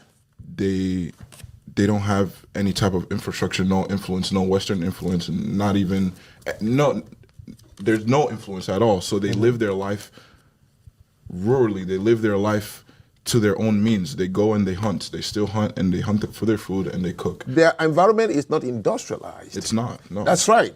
The people can be developed. Their environment is not industrialized. So fine, right? Now Frank he's allowing them grace in this trap. Yeah. So the people are developed, but we still haven't bridged that gap of why are these people who are fully developed unable to develop their environment? Because that's what you mean when you say industrialize. You have to develop the resources of the environment so that they produce a benefit for your people on a wide scale. Don't say they are not developed. Say their environment. And I want to state to that. That is the only thing we've been crying about. The reason we are here in this cold country, we could have been in Nigeria, is because we don't have the things that makes people are dying from curable diseases because your hospitals can't even cure a broken finger. People don't have light in a country that was the 5th largest oil exporter to America. You can't manage a gas station in a country that has oil. You can, the River Niger, the Congo River, the Volta River, those rivers, Ghana. Did you catch the brutality that just happened? Did you catch the brutality that just passed? You can manage a gas station in a country that has oil. You can't manage a gas station in a country that has oil. Emotional damage. You want some therapy? You can, the River Niger, the Congo River, the Volta River, those rivers. Ghana built its first hydroelectric power station built by Russians, Germans, and then finished by Russians using their Kosombo Dam. That is the first in Africa. It could have provided electricity to the whole of West Africa. It's just run by water. As soon as the Germans went home, we have not been able to maintain it. It's dead. The Ghana motorway was built by Germans, the first ever unbelievable motorway, 32 miles from Accra to Tema, and you can do it in just 20 minutes or 20, you understand? But it's been left unmaintained. It's all broken down till today. So let me share something with you. Every single colonized country in Africa, the day the British or the French left, they left behind post office, fire stations, metropolitan buses with air conditioning, bus stops, street lights, clinics, hospitals.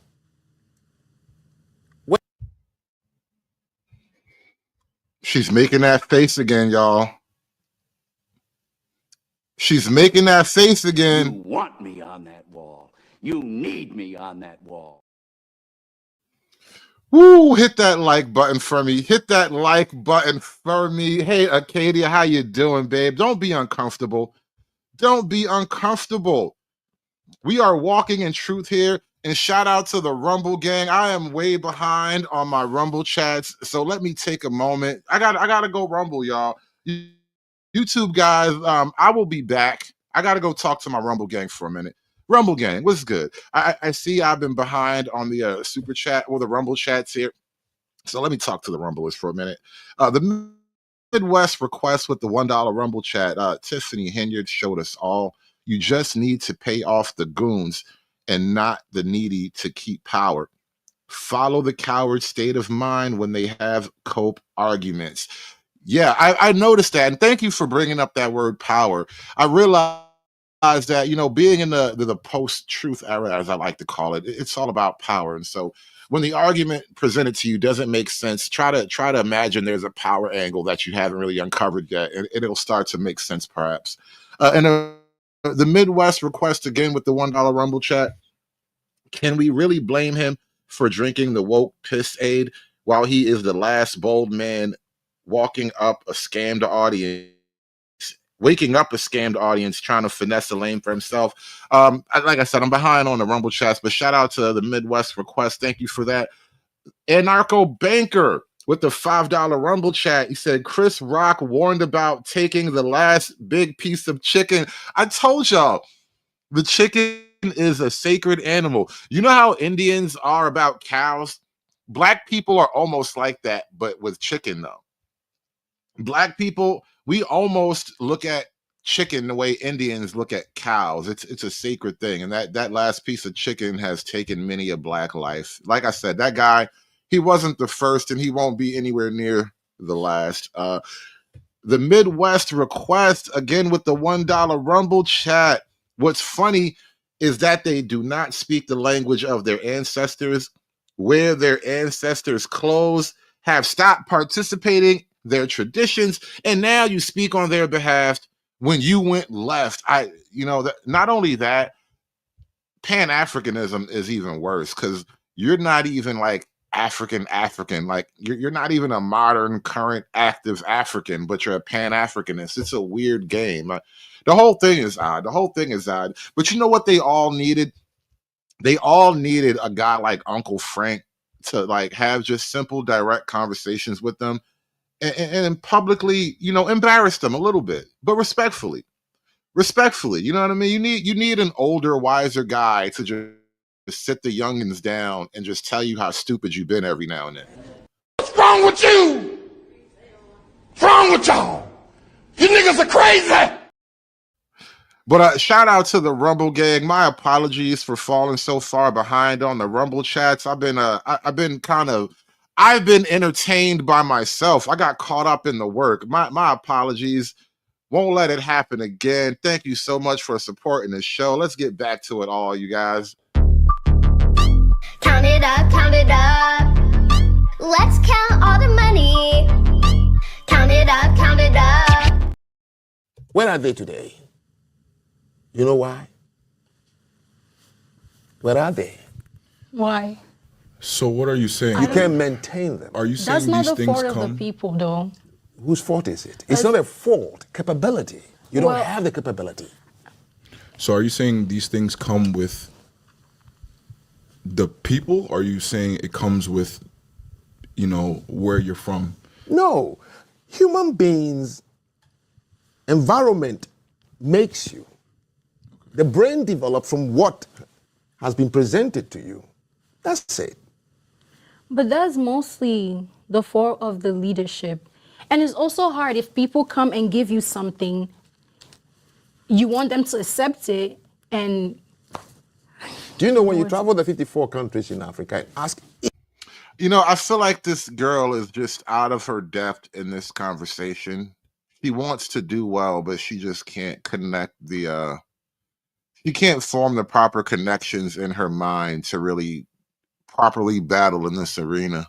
Each person in every country. What is wrong with your country? Leadership. All of you say the same word. But it's true. So let me ask you, since 1960, the country has been picking the wrong leader every 4 years? Not really. There was a time where it was still good.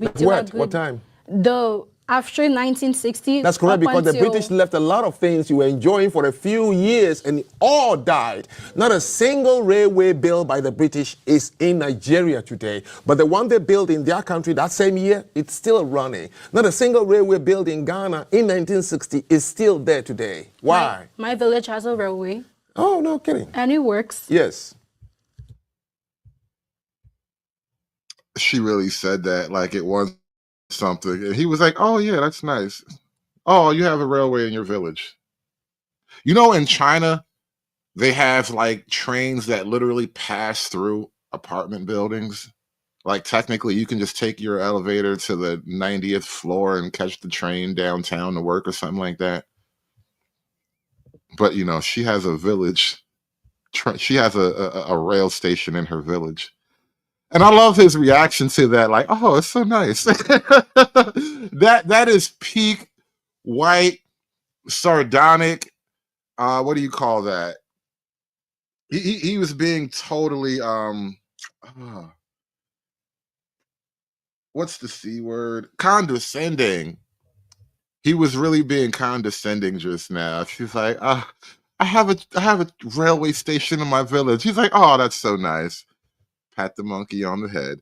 Oh my God, that was brutal. That was brutal. I'm sorry. That was mean. I shouldn't have said that. You were enjoying for a few years and all died. Not a single railway built by the British is in Nigeria today. But the one they built in their country that same year, it's still running. Not a single railway built in Ghana in 1960 is still there today. Why? My village has a railway.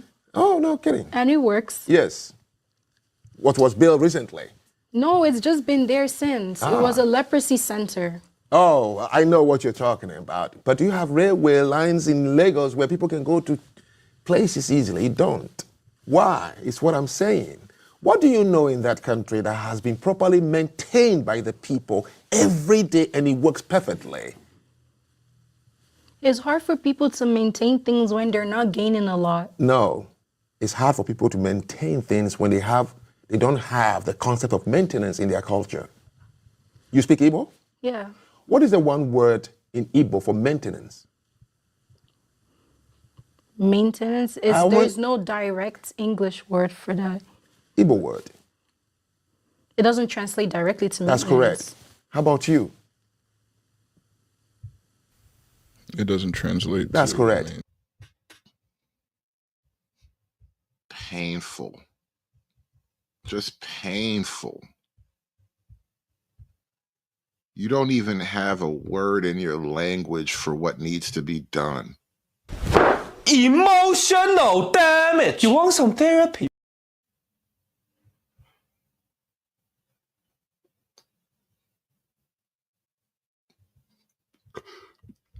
Boom goes the dynamite. Yeah. You know the very concept of a boomstick? You realize how hilarious that is? Like, imagine showing up on the shores of some native territory, 200, 300 years ago, and you have this weapon, this rifle, this musket, or whatever, and it makes a sound that you could only relate to something like thunder. And so now these guys, first of all, they're all white. So there's that, they look how they look. And then they shoot, they point this thing at you and it talks in the voice of God. Like, holy crap. Could you imagine a boomstick? Can you imagine being the first guy to shoot a rifle at a primitive? You're the king instantly. You must have become the king, like, immediately. They gave you gold and virgins after that. It really was like what was that movie? Like the Army of Darkness or something like that, where he lost his hand, he had the shotgun hand. He's like, this is my boomstick. Like, I imagine that was a scene that had played out time and time again on different shores all over the world. Just some white guy with his era's equivalent to the name of Chuck. Some white guy named Chuck just walking amongst all the villagers. This is my boomstick. And now he's the king of the village. Oh my God, could you just imagine? You don't even have a word in your language for what I'm about to do to you. He's gonna boomstick me. Like, what does that even mean? Igbo word. It doesn't translate directly to maintenance. That's correct. How about you? It doesn't translate. That's to correct. Maintenance. But it translates to, like, take care of. No, that is not maintenance. Well, it's not an English word. You have to speak a sentence. But okay, what is the one word for repair in Igbo? Imezie. Exactly. What is the one word for repair in You see? You gotta laugh. Come on, bro. You gotta laugh because you see there's something going on here. This is why, as I even look at a lot of how language works, English is actually a supreme language in that it's very complicated. Learning English when you're starting from some other language, any other language, I understand how difficult it must be, because a lot of other languages, their syntax might be a little bit funny, but it's a more direct concept in a lot of ways, where with English and modern American English, there are a lot of ways to express yourself, right? But that's also what makes English such a powerful, useful thing, because there are a lot of ways to really get to the atomic level with description. And for a lot of languages, there's nothing that even approaches what the atomic level actually means. I'm driving you to somewhere. What is the one word for democracy in Igbo language? You don't. How about you? You don't. You're trying to practice something that... Right. You can't explain what atomic is when you don't even have a word for democracy in your language. And I know these are two totally unrelated concepts. One has nothing to do with the other, but I guarantee you a culture that has no word for democracy probably can't explain atomic theory either. You're a million words apart. Explain democracy first, and then I'll come back in a half a century. That is not in the concept of the language. There is no African country, and I've done it through Kenya, I've done it all, that has an equivalent of the word maintenance. Well, in order to maintain something, you have to have it first, correct? No, if I leave it for you, you can maintain it. The British left a lot of things in this country when they left. Yeah, it has to be established first in order for me to maintain something. But they established the hospitals, they established the fire stations, the post offices, the railway lines, the roads they built before they left. You are not able to maintain it because you don't have that. What is the Igbo word for hospital? I'm just throwing that out there. I don't even know. But shout out to Big Time with the $5 super chat. What is the word for maintenance in your language? Damn. I know, bro. This is the tough conversation that is just, it's hard to have these conversations because, you know, they don't have a word for maintenance in their language. These blacks. Shout out to Big Time. Thank you guys for supporting the show. Concept. Because your environment, the tropical environment of Africa, the way you build your houses, the material you use, you don't require maintenance. I'm a computer science major. So if I were to write a program, and she's a nursing major, if I were to write a program that was able to take intake patients, intake their names and information, I wrote that program and I gave it to her, not the application, but the program and scripts itself. And I gave it to her and I said, hey, this program is for patient intake. Just because I gave it to her and just because it has a purpose, a definitive purpose, doesn't mean she's going to be able to use it for as long as she wants. Why? Because I am the author. I am the creator. I didn't give her a set of rules. Hey, this is what it does. This is how you do it. This is the language it's written in. All right, so maybe you are saying what I'm saying. You're also low-key blaming the white man, saying that you never taught us how to maintain the trains in the railway system that you left behind. Always blaming the boogeyman. And shout out to Fifi.com in the Rumble chat with the $5 Rumble chat. He says, I feel like I'm looking at people still inside the proverbial cave Plato spoke about. This is definitely a Plato's cave conversation. Your feelings are guiding you correctly. .com. Here's the deal. Frank Zanu, this is the gentleman's name here. He is one of the black people who have not only left the cave, but he's bravely searched well beyond the bounds of the cave. He didn't just leave the cave, he searched the world. And he's now back in the cave to talk to the denizens of the cave about what's outside of the cave. And it's difficult at times. Well, it's you know, by construct, it's difficult to explain the world beyond the cave to people who've never even left the cave. They left things for you. They left. African countries wanted independence. They wanted to feel like they were amongst themselves, weren't in control by another nation. solely due to history, slave history. I want to just focus on that answer for a minute. This is the language it's written in. All right, so maybe you are saying what I'm saying. They left things for you that you cannot maintain. African countries wanted independence. They wanted to feel like they were amongst themselves. They weren't in. African countries wanted independence. They wanted to feel like they were amongst themselves. And I think that may be relatively true, but we're talking about a feeling, right? And here's the issue.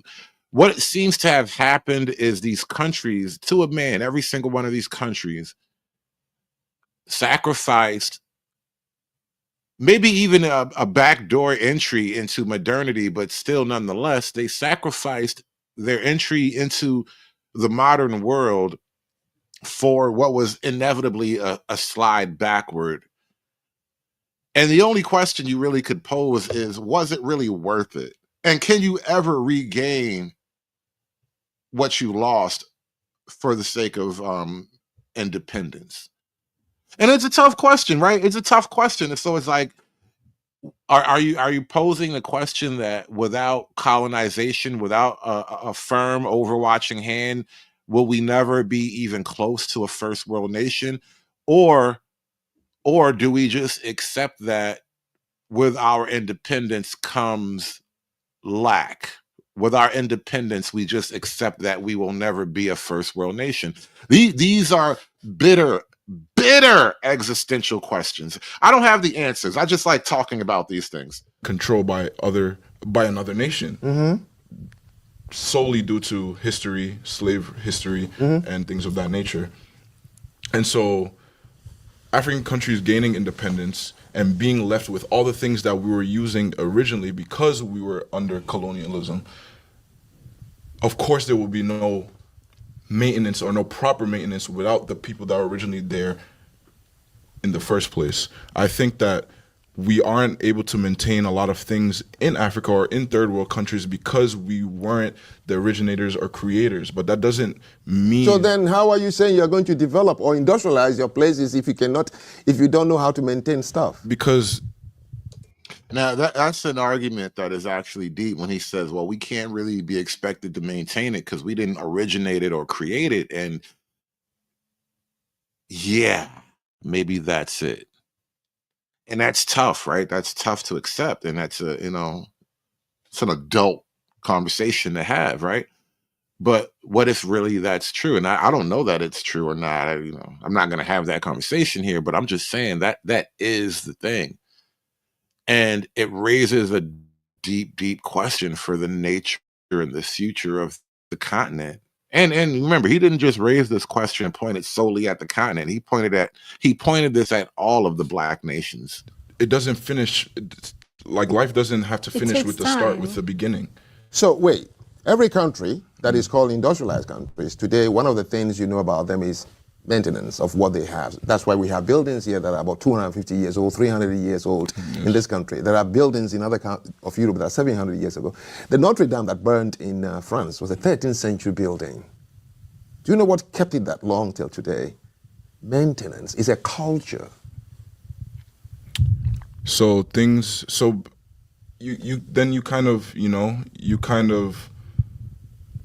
trying to say that his struggle right now is palpable. Like I can feel it in my hands. And there's an emotional quantity to the struggle he's dealing with right now. And I almost feel sympathy, but I won't let myself feel bad because this is a need to happen kind of thing. Years ago, the Notre Dame that burned in France was a 13th century building. Do you know what kept it that long till today? Maintenance is a culture. So you're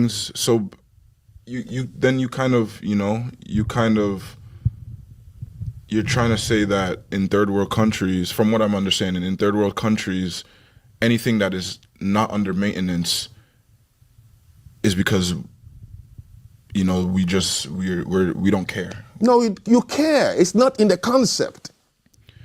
I'm from New York, or I live in New York. I grew up in New York. Yeah. We have our transportation system is like immaculate on a you know, structured. What do you mean by our? New York's. Is this an African country? System. Sorry? Is that an African country? No, it's not. I'm talking about African countries. But I'm saying. And he really just called the New York transportation system immaculate? He really just called the New York City transportation system immaculate.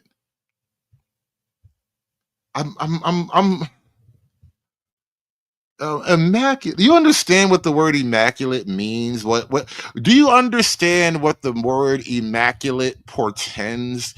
Do you understand all the levels of things that would have to happen before you could even be considered immaculate? He's calling the New York City transportation system immaculate. It's I can't believe that he's the New York City transportation system. New York City. You know what? All right, let me show you something. I gotta go now because I don't know what I did exactly with this post, but I know I have it somewhere. There's something that happened recently on this immaculate transportation system.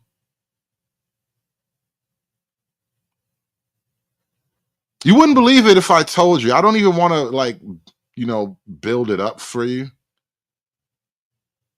But I'm flabbergasted.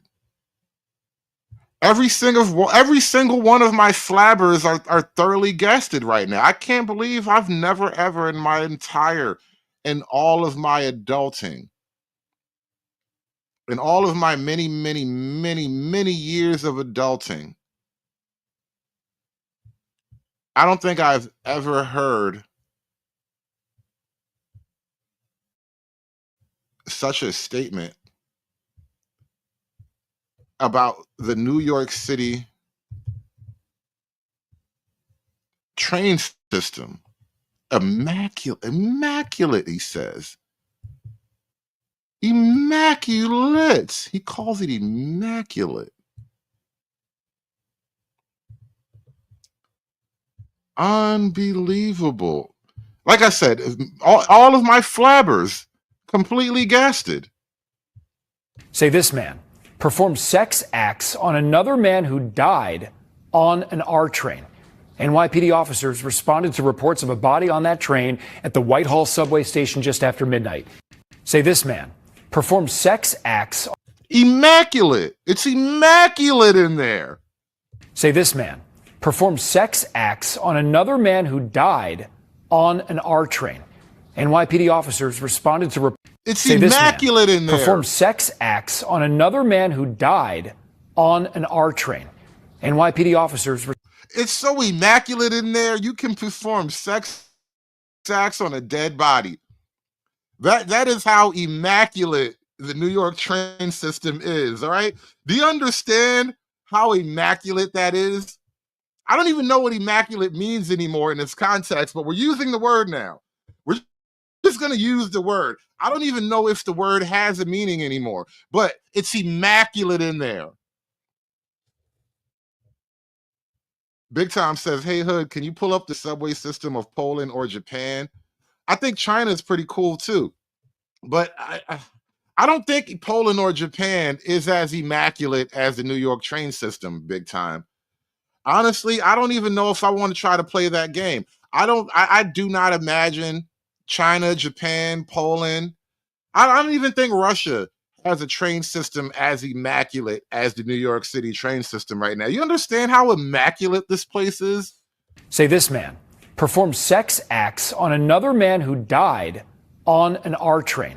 NYPD officers responded to reports of a body on that train at the Whitehall subway station just after midnight. That was yesterday. When officers looked at video from subway cameras, Our police sources say they found the man in the yellow hoodie there sexually abusing the corpse, stopping only when passengers entered or exited the train. It's immaculate in there, okay, you guys? It's immaculate.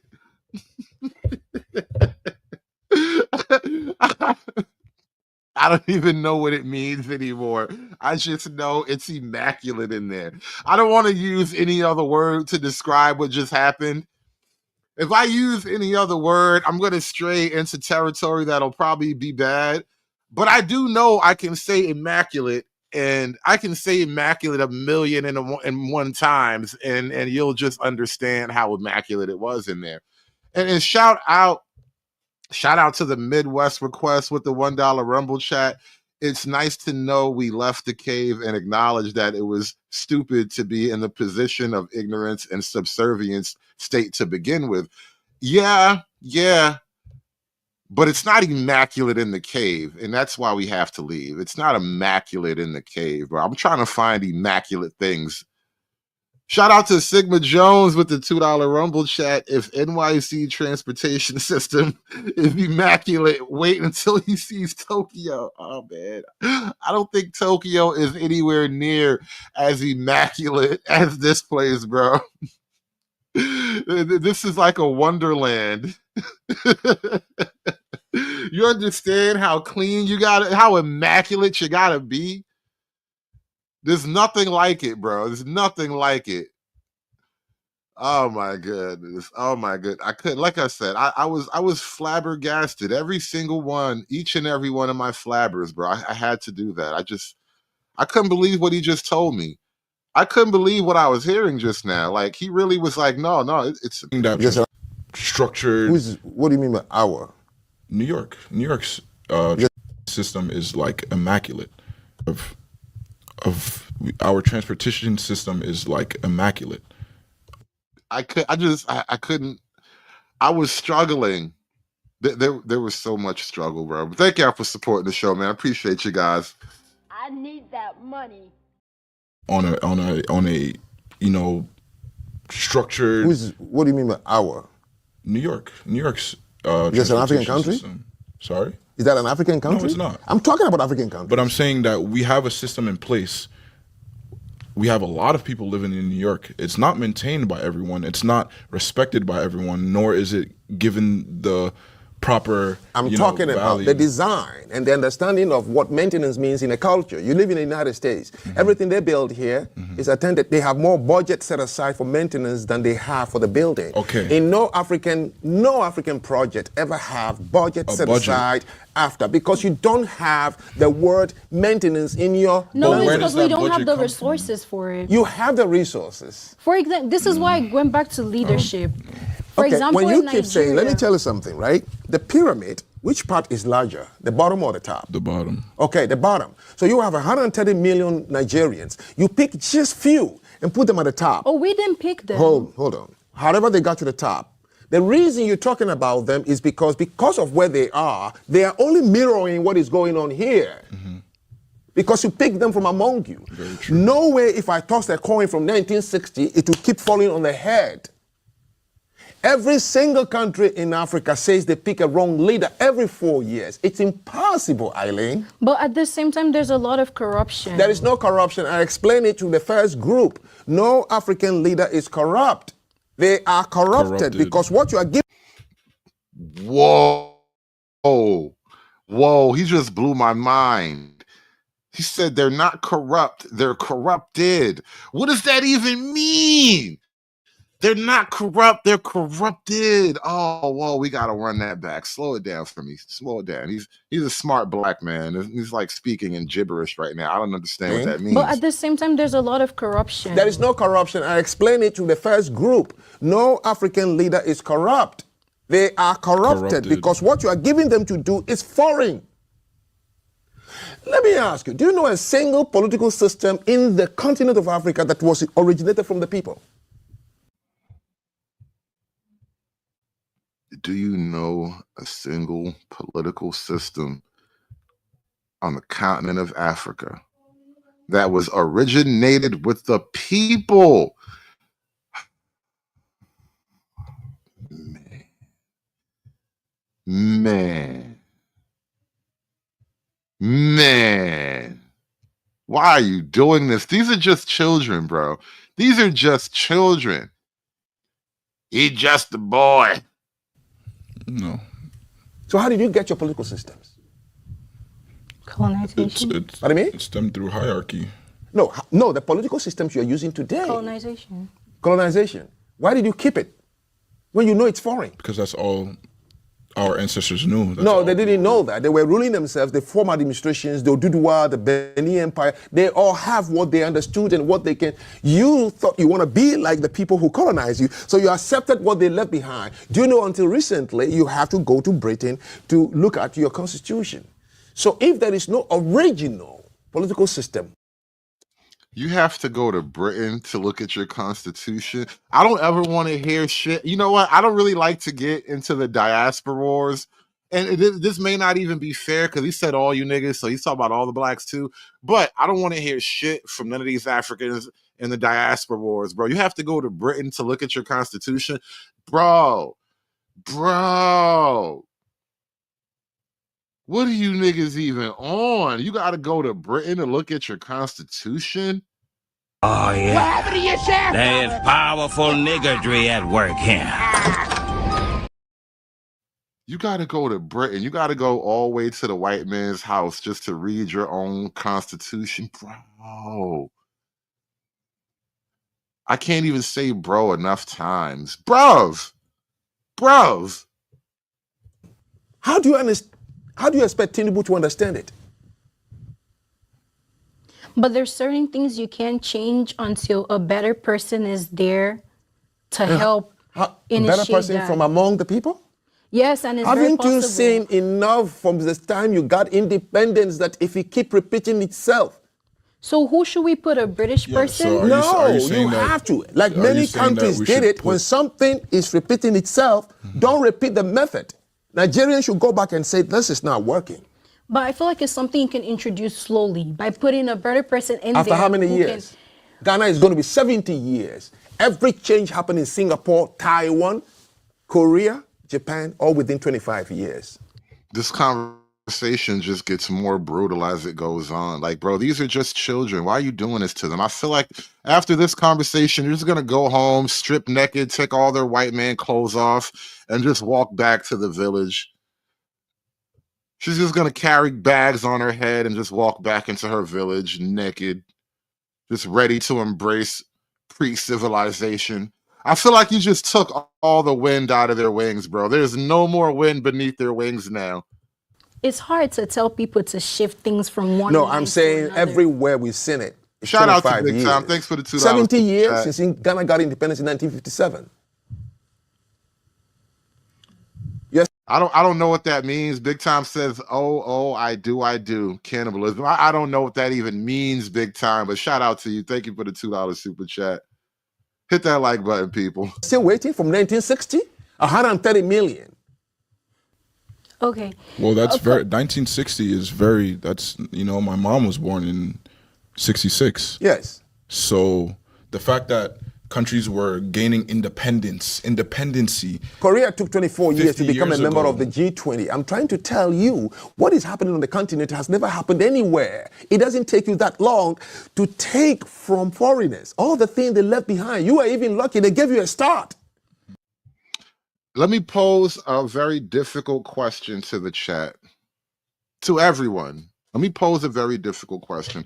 Earlier in the show, I spoke briefly about the concept of the out of Africa theory, how a lot of the pro-blacks like to say that, we built civilization because, Mother Egypt and all that, the pyramids and whatnot. Wait, what? Wait, now what's our motto? We was kings. We was kings! Now, hear me out. I don't want none of you pro-blacks or none of you niggas with pro-black relatives and whatnot. I don't want to have to fight you niggas in public later on if you ever happen to bump into me and you know who I am. But let me just raise a dangerous question because, he's not the only black person that can raise dangerous questions. So I have a dangerous question of my own. I'm smart too, Frank. I'm not stupid like they say. But anyway, you know, shout out to Fredo. What if civilization didn't start in Africa? What if civilization was brought into Africa like it's being brought into Africa right now?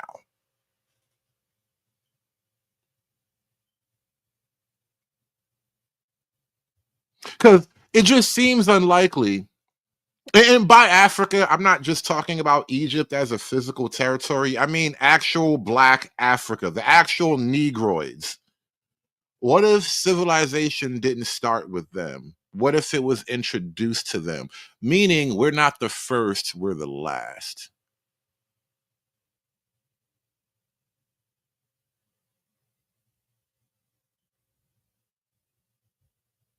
Black women are the highest educated group of women. They're the most enrolled in college per capita. But none of them can tell you what per capita means. They don't quite understand how that works. I'm just throwing a possibility out. What if the story that we're told, what if it's a lie and the story actually went in reverse? What if it happened in the opposite way? What if we're not the first to civilize? What if we're the last? And I said it from the start, this is advanced darkness. This is Heart of Darkness. This is the jungle drum. This is the fertility goddess of chaos. They're literally going to eat your balls. They're going to cut your fucking nuts off and eat them. Whoa, what? They're gonna what?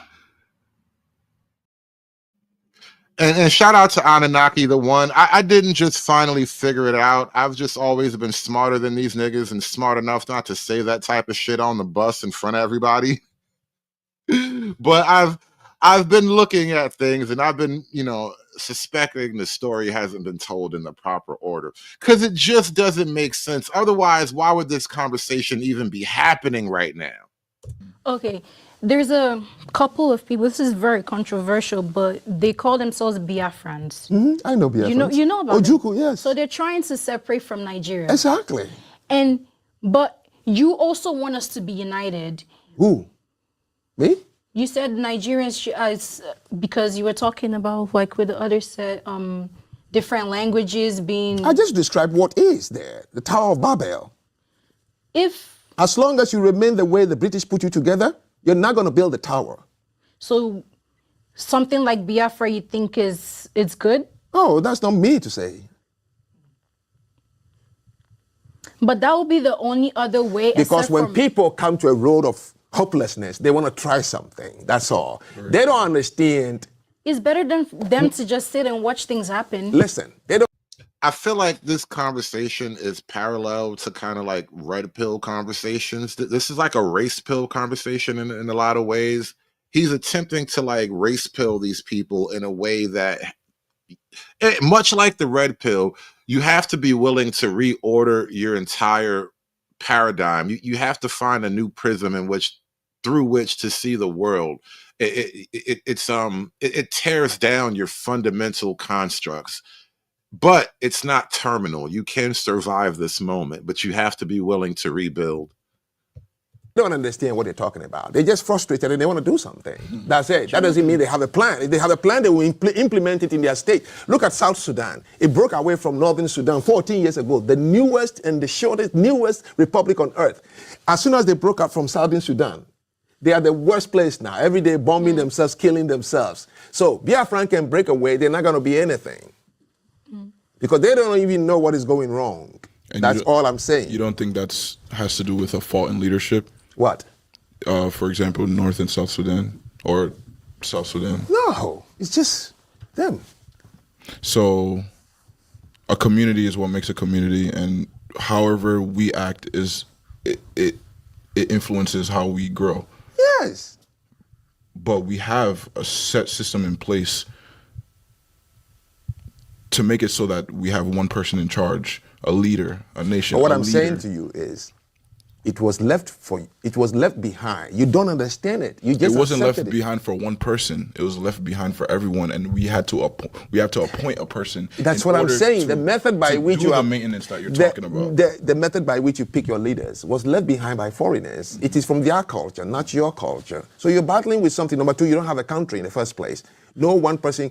You ask, what is Ghanaians? What do they speak? They don't have. What is your history? They don't have. What is the culture of Ghana? They don't have. It depends on who you ask, but you are all in the same house. Now, he's actually describing something that a lot of people have pointed out about Africa. The tribal lines don't match the national lines. And there's a fundamental problem in that too, because tribalism is sort of an evolutionary level of development. And in order for your nation to properly develop, the people individually have to see themselves as more than simply part of a tribe. You have to become a part of the nation state. And I don't know like what the process would even entail to kind of go from one thing to the next, but that's a fundamental shift. You have to see yourselves as more than just the tribe. Now, the tribe can form the nation, but you guys already have nations, and therein lies your problem. The metaphor is in the Bible. The Tower of Babel. The only thing that changed was the language, and that was it. When the Ashantis were one and they spoke only three, they were building that kingdom. I see what you're saying. So we have to go back and take a look at the country and ask ourselves, who built Nigeria? Who built Ghana? Who built the Ivory Coast? You're all living in a guest house. Think about it. So the fault lies in our own separation. Well, your own understanding first. That's why I'm doing this. You got to have an understanding of why are things this way? Because you've reached a conclusion that is wrong. Our leaders, what leaders? Obama was president of America for 8 years and the country was able to run? A shout out to my man Fifi.com in the Rumble chat with the $2 Rumble chat. He says the N and NPC is hitting different. Yeah, these kids are getting their NPC brains reprogrammed, and this is good. This is a healthy conversation. This is why I found a clip of this a couple weeks ago, and then SKC did a whole show about this over on Rumble. And I took note of it at the time, and I said, I got to find the whole thing. And then I found a lot of content from this guy. He's got a full YouTube channel, and I imagine similar conversations like this. And yeah, he definitely tries to reprogram the black NPCs. The guy has never managed an ice cream parlor. Leadership? No. The people, 130 million, with only 453 in the parliament. But the people don't really have much of a voice in Nigeria. You don't need a voice. In African countries. Wait, You know, so if you how are have we meant to- do you think... If you notice, he's practically yelling at them at times in this clip. This whole conversation, there's moments where he's practically yelling at them, which is, it's almost unheard of in the American kind of culture, because we don't really respect our elders in that way, so we don't really allow for that sort of thing. And then at the same time, he's taking a very fatherly kind of role in this conversation, where not speaking about these two kids in particular, but there seems to be this kind of cultural issue in Black America. We are the fatherless culture. And I think he, because he's speaking about Blacks broadly speaking, and what I'm getting to is that there is a sort of feminine, magical thinking with a lot of Black culture, basically across the board. And he is now attempting to address that, frankly, from a very open masculine position. And you just don't see this thing very often. Mark Zuckerberg built Facebook because it has a voice. If you have the innovative power, okay. Internet was launched in 1996. Name one Black person in the entire world who has harvested it to build any internet product or service. Nigeria, the giant of Africa. I don't know. I have to do my research. The same way I don't know about Nobody in America too. would have told you they have to do research to know Elon Musk or Mark Zuckerberg. And that's the only two I can mention off my head. He's not wrong. In Nigeria? In America, I can't mention any other Nigeria. American one or word No, NVIDIA. Nigeria. That's all I know. I'm asking you Nigeria. I don't know. I have to do my research. There is none. You don't think that has to do with, like we were saying before, infrastructure, power, wealth? Do you know a toilet bowl that is sold around the world and it was manufactured in Nigeria? Toilet bowl. What is the name? Oh no, I don't. Oh, I thought you were saying. Do you know? You don't even make your own toilet bowls? And you know, the girl, she's giggling there because, you know, she's a girl and she's got clothes on. It's the best thing for her to do is just smile and giggle right now. But because every time she talks, she hurts her feelings. But I think what he's getting at, because a toilet bowl is a relatively insignificant thing to make, you would think, right? But as a nation, if you can't make your own toilet bowls, then how do you address plumbing and whatnot? It raises a deeper question, right? He who can't make his own toilet bowl hasn't worked out his own plumbing problem. No, keke, bicycle. Okay, that was manufactured in Nigeria? Wasn't it? No. It's Chinese, right? Yes. You don't make bicycles either? What's more important for a society, the toilet bowl or the bicycle? We're asking the deep, hard-hitting, philosophical questions here today. What is more important for a society, a toilet bowl or a bicycle? I mean, because Nigeria doesn't make its own of either, but I'm just curious. Like, if you had to choose which one you would pursue first, like if this was like Elder Scrolls and you only had a little bit of money to spend on the tech tree, do you go toilet bowl or bicycle?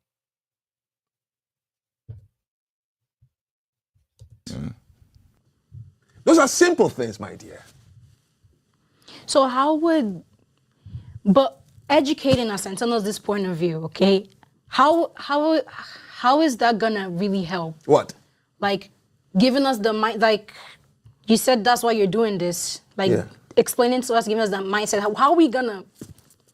What are we gonna do to help? Like nothing. Understand the problem first. You see, this I want. Now she's frustrated. So she's exasperated right now. She's like, so what are we gonna do? We just gonna stay black?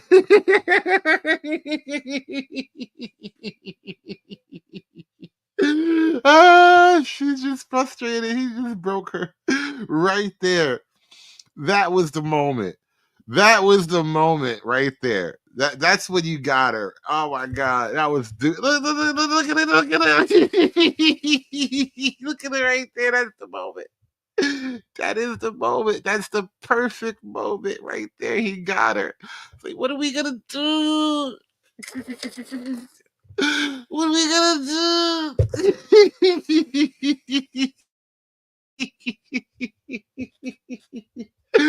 Oh, she is broken on the wheel of logic.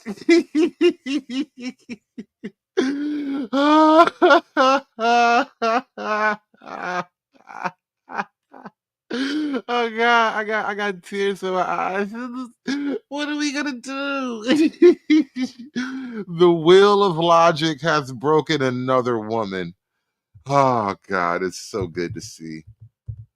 Yeah. So but educating us and telling us this point of view, okay? How is that gonna really help? What?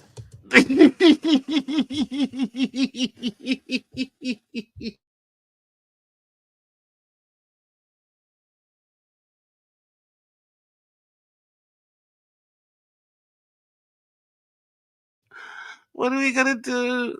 What are we gonna do? So but educating us and telling us this point of view, okay? How is that gonna really help? What? Like giving us the mind, like you said, that's why you're doing this. Like explaining to us, giving us that mindset. How are we gonna? What are we gonna do to help? Like nothing. Nothing. And immediately the first word out of his mouth is nothing. He said, there's nothing. There's nothing. No more money for you. It's lazy. You lazy. You lazy. No more money for you. He said there's nothing. God. God, he said there's nothing. What are you gonna do? What are you gonna do? He said there's nothing. Oh my God, there's nothing.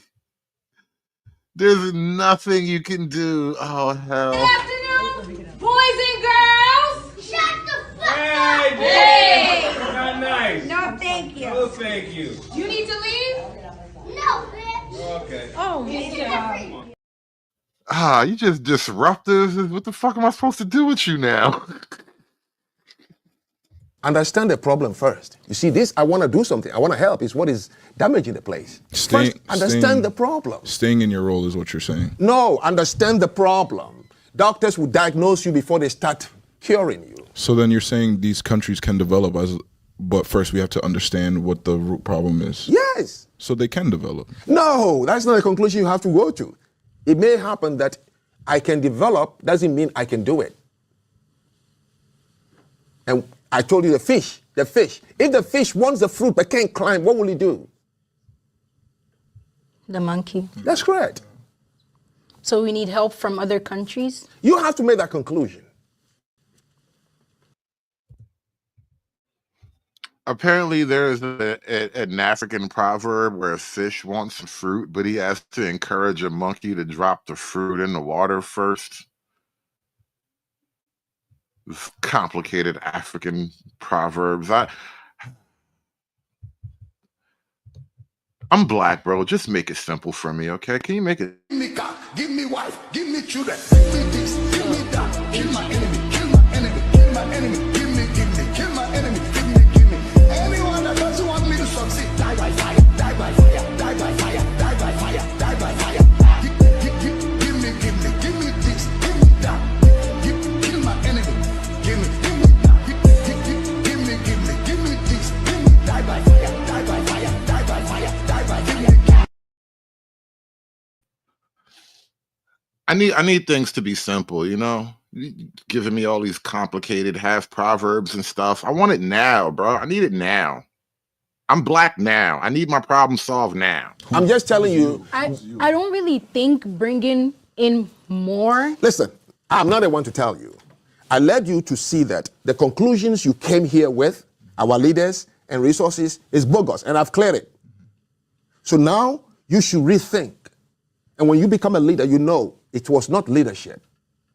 That's all I'm trying to do. So then how do you change the people? You don't change the people. They are what they are. It's up to you. I don't know. So you start a conversation, somebody might jump on it and say, you know, I never thought about it that way. It was only one person in the whole of Greece who says, no, this is the way we should interact with young people. Socrates. One person. The whole of the world, it was only one person who said the earth is not flat. Did they agree with him? No. Where's your Nigerian Socrates? Where's your South African Plato? Where's Herodotus of Kinshasa?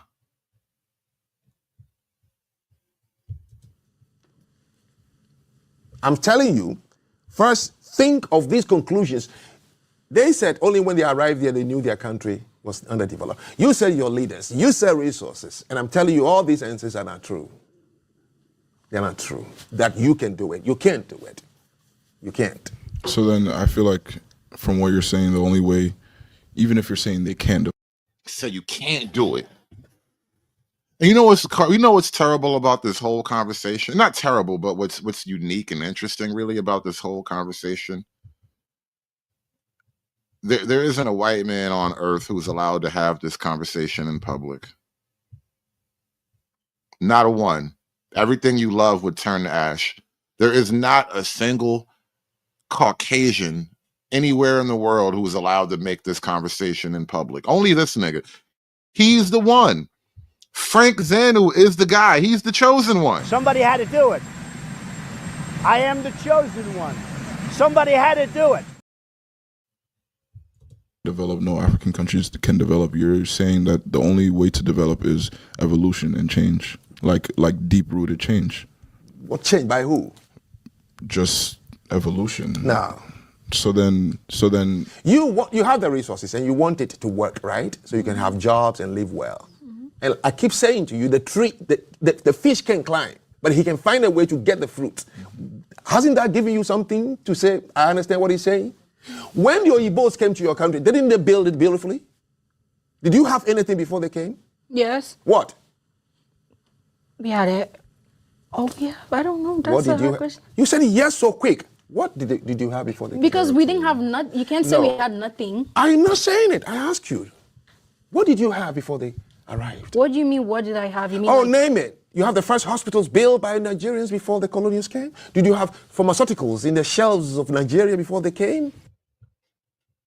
This is why I posed the question earlier. You know, what if civilization was brought into Black Africa? We didn't actually make nothing. But we don't No, get but any of they that have- because I'm of asking, what slavery. did you have? What we did you had build? herbal. Herbal, okay, fine. Is that still working fine? Breakfast, lunch, and dinner? Cars, hospitals, houses, electricity, water supply, the herbals are doing it? No. But didn't you see how they built Ikoyi and Victoria Island? What's herbal? Like herbal doctors? No, I mean like medicine. Yeah. But there are also things that we had that were taken away, Like what? that were broken down, like Benin Wall. You saw it? No, Then how did you know? because it was taken away. No. Did you see a Benin Wall? Oh my God. Before the white man came, we had a wall. We had a wall. That's the Negroes' Wailing Wall. It's the Benin Wall. We had a wall, you guys.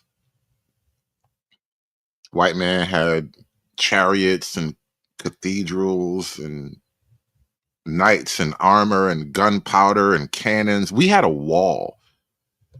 It was a mud wall too, by the way. I don't even think there was actual like stone or concrete. It was a wall of mud and wood. It was a wall. We had a wall. We had a wall. We didn't have a white man, but we had a wall. You want me on that wall. You need me on that wall. It was a wall. You understand how dope that was? You understand the epic, just the epicness of our melanated glory? We had a wall. You jealous Caucasian cracker. We had a wall. People, I want all the white men of the world to understand we had a wall. White man, do you hear me, white people?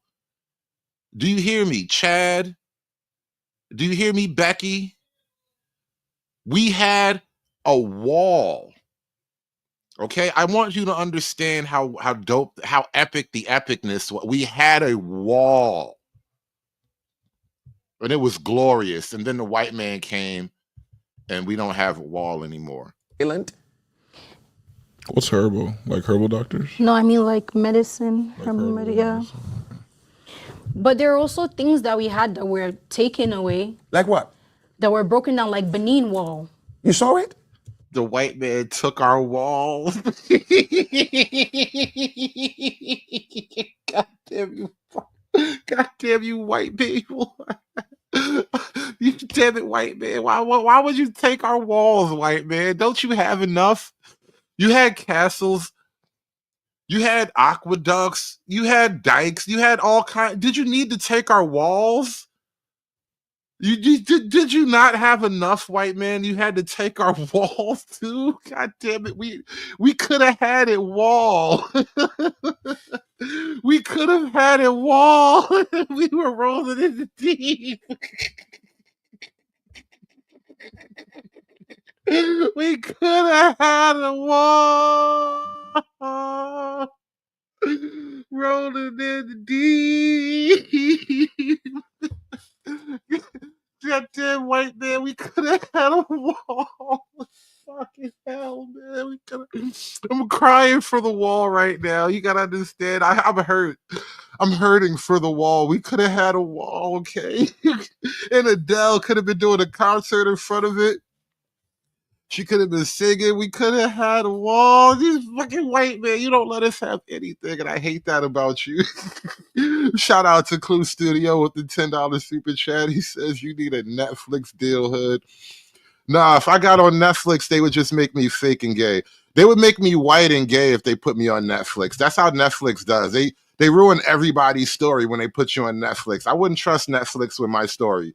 Matter of fact, they wouldn't even make me white. They would make me African and gay. I would not trust Netflix with my story, but I appreciate the thought, though. I appreciate the sentiment, but I'm not going to Netflix. Damn that. Damn that. I'm not going to be African and gay for all the money in the world, Clue. But shout out to the Clue Studios, man. Be like Clue. Smash that super chat button for me, y'all. Hulk! Smash!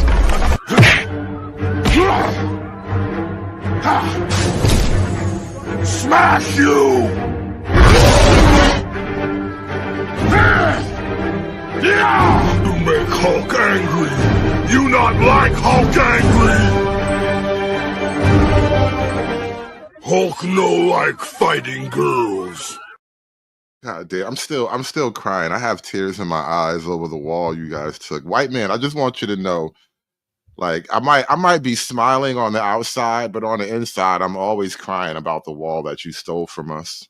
We only had the one. I mean, it wrapped around in like this one giant circle, but it was one wall and it was ours. It was black, had little fist up on the ramparts and everything, and you stole it. You just took it. It's probably in a museum somewhere now. Victoria Island? What's herbal? Like herbal doctors? No, I mean like medicine. Yeah. But there are also things that we had that were taken away. Like what? That were broken down, like Benin Wall.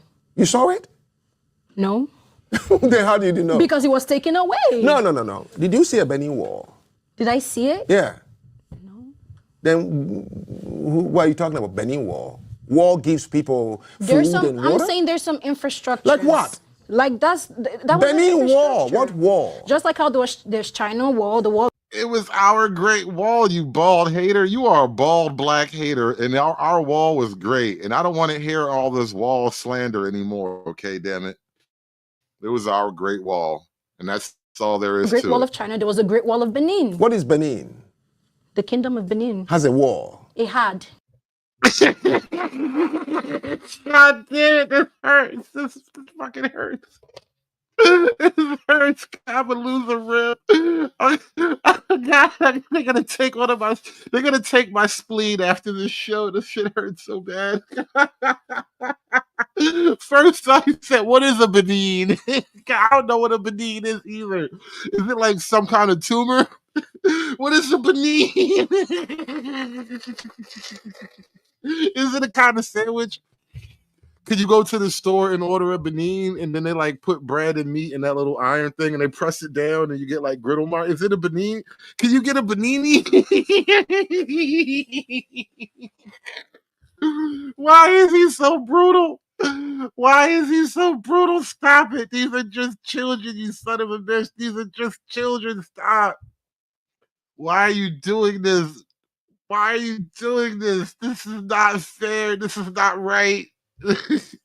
What is a Benin? Emotional damage. You want some therapy? What is a Benin?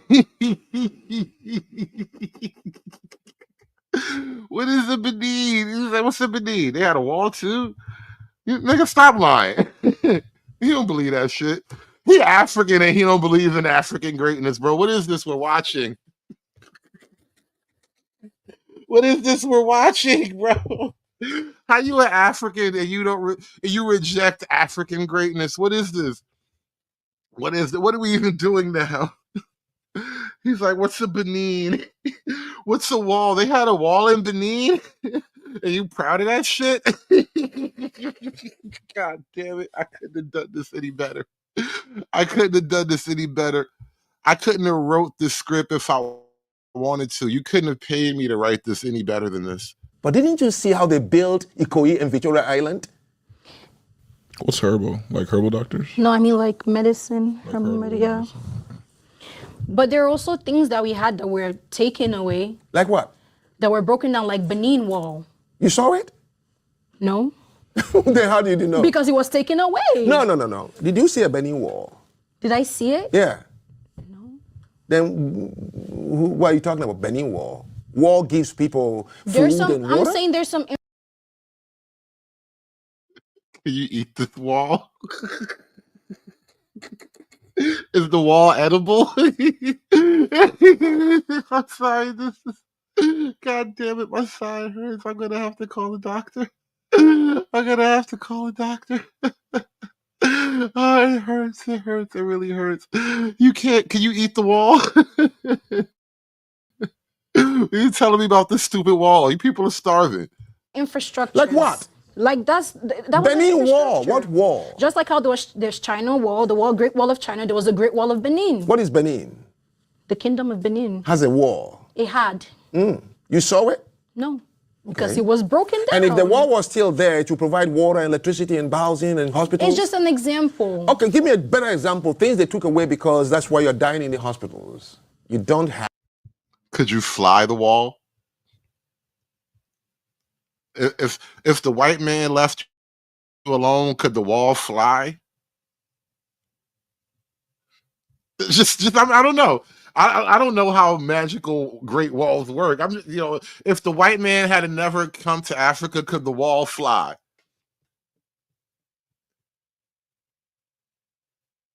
That's a serious question. You guys probably think I'm being funny or not. No, I'm not being funny at all. Like, if the white man had never come to Africa, could the wall fly? Because that would have been dope. That would have been dope. No bullshit. That would have been really dope. We don't have power. We don't have resources. You don't we have don't have anything. money. We don't have wealth. No, nothing. Nothing. And those are all things needed in order to develop. So who's to say if we didn't get those things, we couldn't develop? I don't understand what you are saying. I feel like we have resources. You do, but you can't use them. Why can't we use them? Because you don't have the capability. Why But don't we for have the example- capability? Because the environment in which you evolve doesn't give you that capability for industrialization. You don't need it because you're in a tropical environment. Hey guys, thank you so much being with us for another episode with these wonderful people from the university. She hates him now.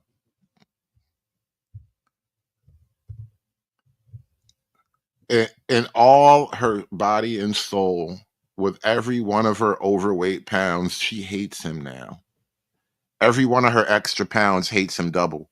Hey guys, thank you so much being with us for another episode with these wonderful people from the University of Bridgeport. Don't forget to follow, subscribe, like us, love us. Until next episode, I'll see you again.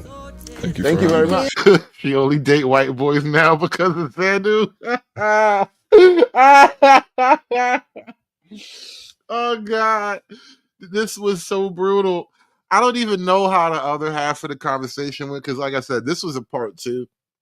So the part 1, I kind of just skipped right over because I got a glimpse of part 2, and I felt the brutality in the couple of minutes of it that I watched, and I couldn't imagine how good it was.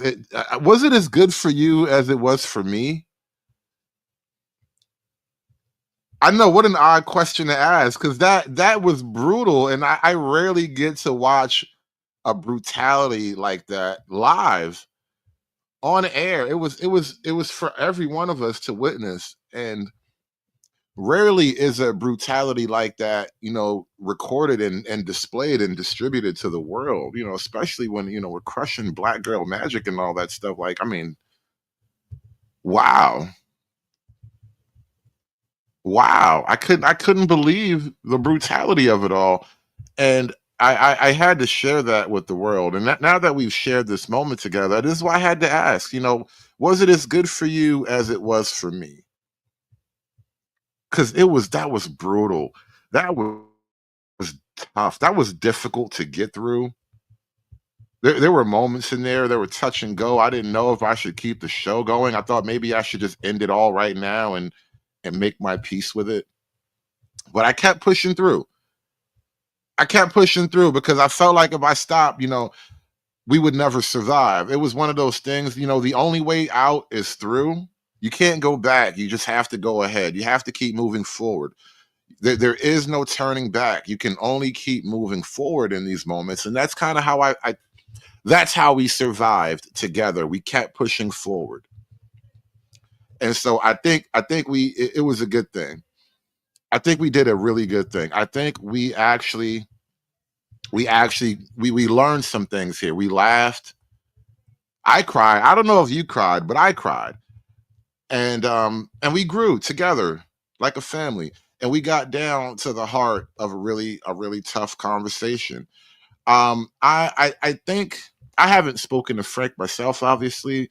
I maybe would like to speak to Frank a little bit more to ask him these conversations. Because, you know, he was fighting children. And come on, Frank, these are babies. They're not capable of handling what you're giving to them right now. And I think that might have been unfair. But I'm willing to engage with Frank on this because I'm willing to, you know, buy into what Frank is selling. And I'm willing to believe Frank a little bit. That being said, though, I think we've come to the end. We've come to the conclusion of that particular chapter. But we're not done. Don't you leave. Just because I'm putting the link in the chat doesn't mean you guys get to quit and go watch something else. It's still race day. Today is race day. It's not done. Race day is not over. But we're going to move this show slowly over to Rumble. So in another 10, 20 minutes or so, we're gonna rumble this thing out. That's what we're going to do. So all the brave people left over who I see in the Rumble chat, I salute you now ahead of time. But before we do that, because today's race day and we have this giant racial issue hanging over everybody's heads, we got this, you know, 500-pound racial gorilla in the room right now. We're going to have the race conversation. I'm not really, excuse me, I'm not really interested in having endless debates about the Metcalf situation and whatnot because I bore easily. I tire. I do. I tire of things. But we do want to talk about race. We do want to talk about race in America.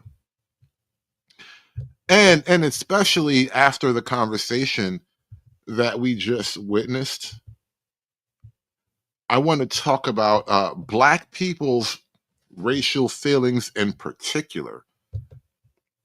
We're going to talk about some other things, perhaps. I'm actually digging in the crates right now, pulling out all the second act content. Got a lot of content. Got a lot to deal with on the second act. We're gonna cover just a little bit of that while we're still here together on YouTube. But we got a lot to cover about race realities. We're gonna have a race realism conversation. We're gonna have a real conversation about race and feelings, racial feelings and attitudes in America. But mostly from the Black side, though. Mostly from the Black side, because, you know, can't let the white people talk about this too much. It's dangerous. White people start talking about race to get a little too spicy and creative. Hi, this is Rachel Olajal sending congratulations to the 13% crew for hitting 55% this year. That's amazing. When 13% of the company does 55% of the work, you deserve recognition.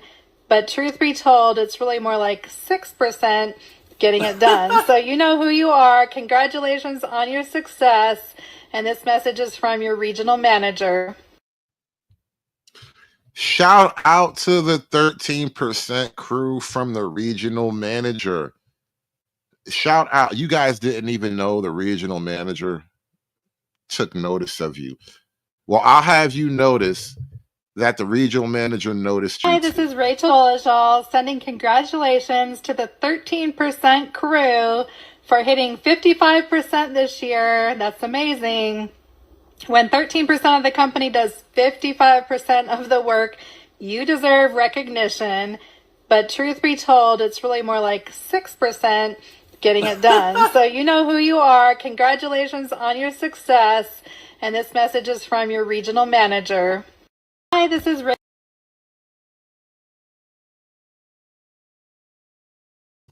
Yeah, it is race day, and we're going to get into it.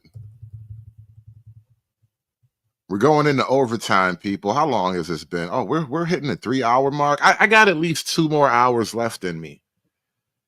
And we're only 3 hours in. I got at least 2 more hours. I don't know how long it's gonna take to get through the content I got lined up, but I got time and I got energy. I got space. We got everything we need right now. It's race day. So you're saying black folks created that name white supremacy? That's correct. From Africa, because we are just amazed by the things they've done. Well, we describe them always by inventions. That's all. They can command water from far away through tubes into their bedrooms. We can even fetch a bucket of water from the next lake. You will be drowned. They can put electricity. We never had one in Africa. They have airplanes fly over us. It's amazing. Everything they've done is the reason my people say these people are superior, not because of slavery. They came to colonize us and they brought things we have never seen before. They gave a king a mirror and he was dancing and sold his people away. They brought guns we have never seen, boom, and killed somebody right away. You know what they used to do in the Congo? Right. They put dynamite in the rocks and then they hide the switch. And then when they point their finger, it go boom. And the Congolese till today, they call the white man kiboom, the sound of the dynamite. And then they go down and they go like this. If they're not superior, why do you see every picture when the white men arrive in Africa, we're bowing to them? We have never seen a gun kill a human being. We have never seen a mirror. We have never seen a radio tune in and somebody speaking from England, the Queen's voice. So for us, all these things, these people must be really superior and close to God. They used to have a joke in Ghana that when God said, let's pray, the white man opened his eyes. The black people were covering his eyes. So the white man saw how God created the world. That's why they are so good at what they do. And I'm telling you, these are folklores from which we grew up. If anyone told you that white people came to Africa to tell us they're superior, it's a lie. They never said that.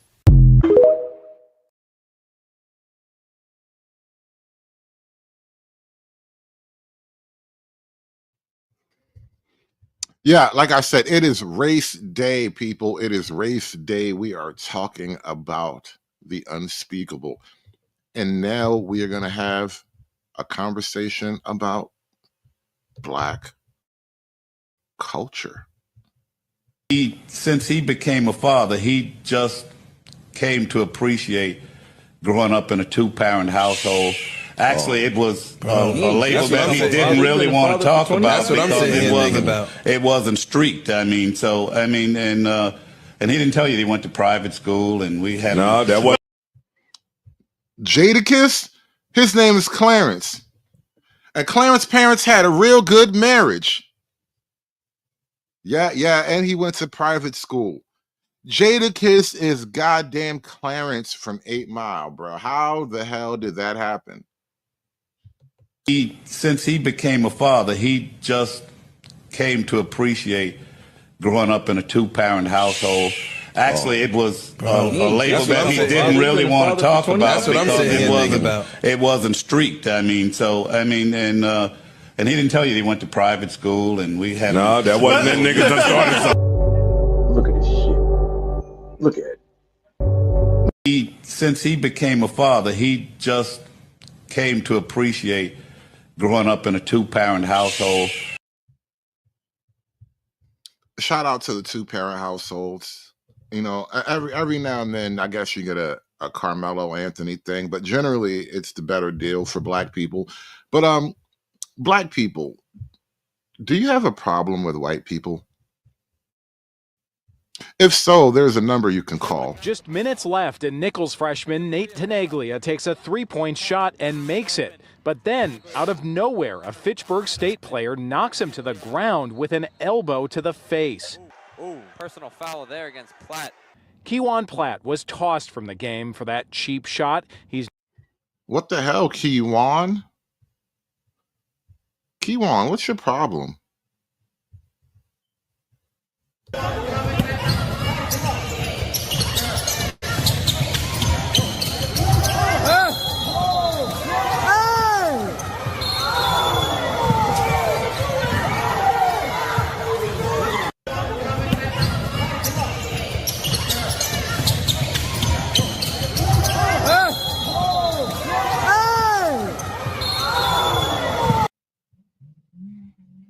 I don't think that was a basketball move.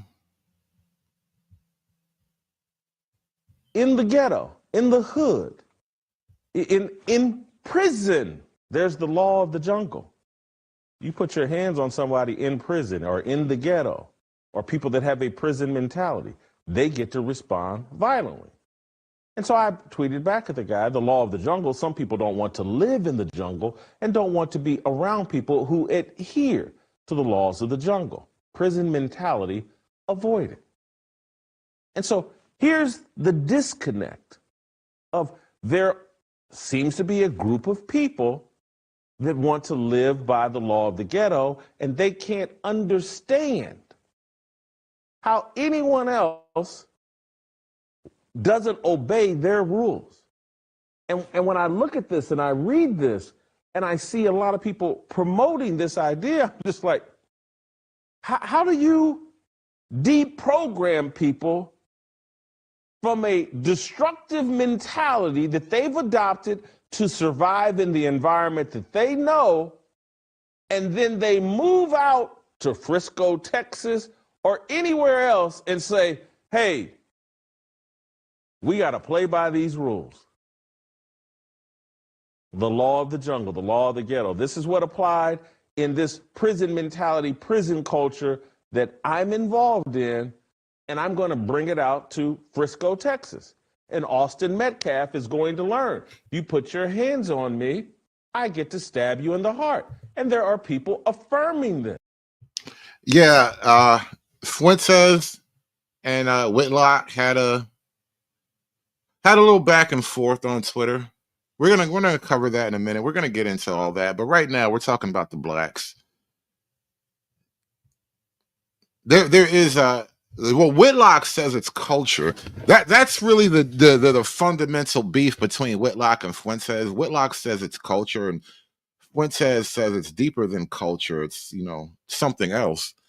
And Whitlock took offense to that, and he started talking all crazy about the kid. And I don't know if Fuentes is totally wrong, but when Whitlock, he was looking crazy. He was looking crazy. And I understand why people are like, how do I make peace or find common ground with people indoctrinated into this prison culture mentality? It's hard. It's impossible. I don't want to live in that environment. And I don't want you bringing that environment to me, my neighborhood, my experience. I don't want to do that. No one does. You can't have a real human civilized society. That rule can apply in the jungle among animals. It can apply in prison. But I take steps trying to avoid prison because I don't want to live in that environment. There's a real disconnect here. And and perhaps, and I get the people that's like, well, separation is the only answer. And then, well, the fact that a lot of Black America right now are basically saying that if you touch me at all, for any reason whatsoever, I do have the right to stab you in the chest. That sounds like prison rules. And it sounds like a lot of Black America is just okay. We've just become accustomed to prison rules, apparently. And I don't think that's really healthy. And to take it a step further, other non-Black people are probably right to not want to live next to the prison rule population. If your culture generally operates with the same kinds of rules and values that are common in the U.S. prison system, it's probably not a culture that other people want their culture to be rubbing shoulders with. I don't really want my kids adopting your values. and they go, segregation is the only answer. And I get it. The Bible tells you, come out from among them. That pagan world, come out from among them. The Bible tells you that.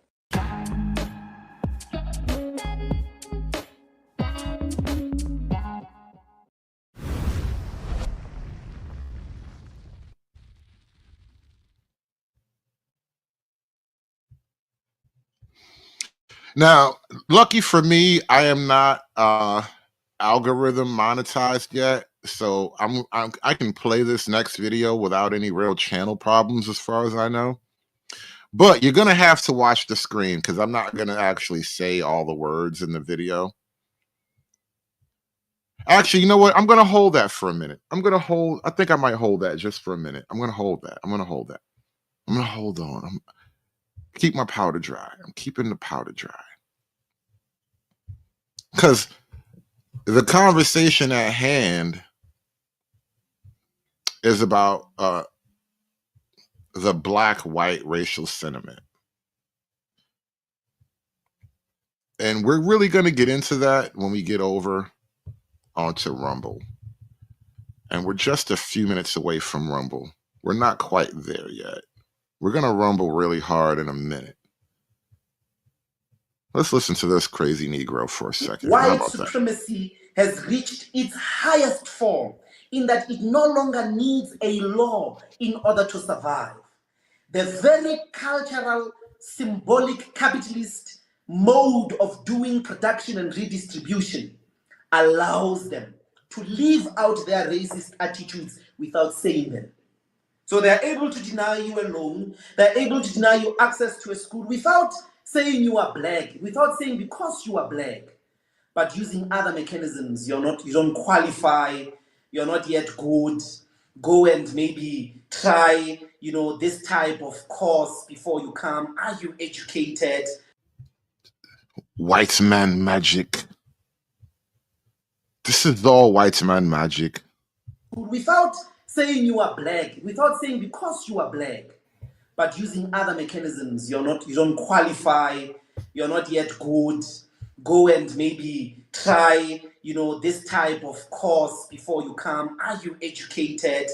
I mean, the painfulness of education in South Africa is that we're led by a lot of illiterate whites, a lot of dropouts. And when a white person has dropped out from school, it's natural. They become rich. We clap hands, mawe. We celebrate. But how many black people who drop out of school don't even get anywhere close to a bank to get a loan, anywhere close, or be even entertained by investors? They will need another white person if they've got a real, genuine, product that white people want to exploit. They will need a white supervision in order to be included in the social capitalist forms of living.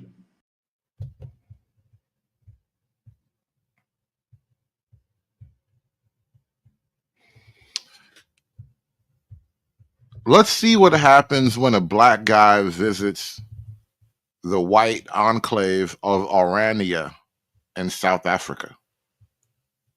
This is Orania. It's greeted me. Everyone's waving. Everyone is waving. Okay, that's confusing. Are you nervous to go there and be the only black person in Orania? Nervous is not the word. I think uncomfortable. But everyone has been telling me, stay safe, stay safe. I'm not scared at all. I've been in crazy places before, so I don't feel unsafe. But I feel it's going to be different and uncomfortable. Big cars, Orania flag, doors are just open, no gates. There is a statue of Hendrik Verwoerd, the architect of apartheid. Okay, there's kids. Kids are just walking around. They're kids just walking around. So it's definitely as safe as people think it is. Bicycles is hanging up, not locked. It feels different. It really does feel different. You can feel that this is it's South Africa, but not South Africa. This is Orania. South Africa, but not South Africa. I wonder what's different about this one particular part of South Africa where this South African guy, he says, this is South Africa, but it's not South Africa. I wonder what's missing. I wonder what there has to be like a key ingredient. You know what I mean? Like a key ingredient in chocolate milk is chocolate. And thinking along those lines, right? I'm just wondering what's the key ingredient missing from Orania's chocolate milk? I don't know. I wish I was a smarter man. That's really my sadness in life is every now and then I hit moments in life. I have times where I just, and I'm not afraid to say this publicly, but sometimes I wish I was a smarter man. I don't know what's missing. I just can't place it. I just if I were a smarter man, I would understand this and interpret it earlier. What would and tumor earlier? You know what the word? I would just get it.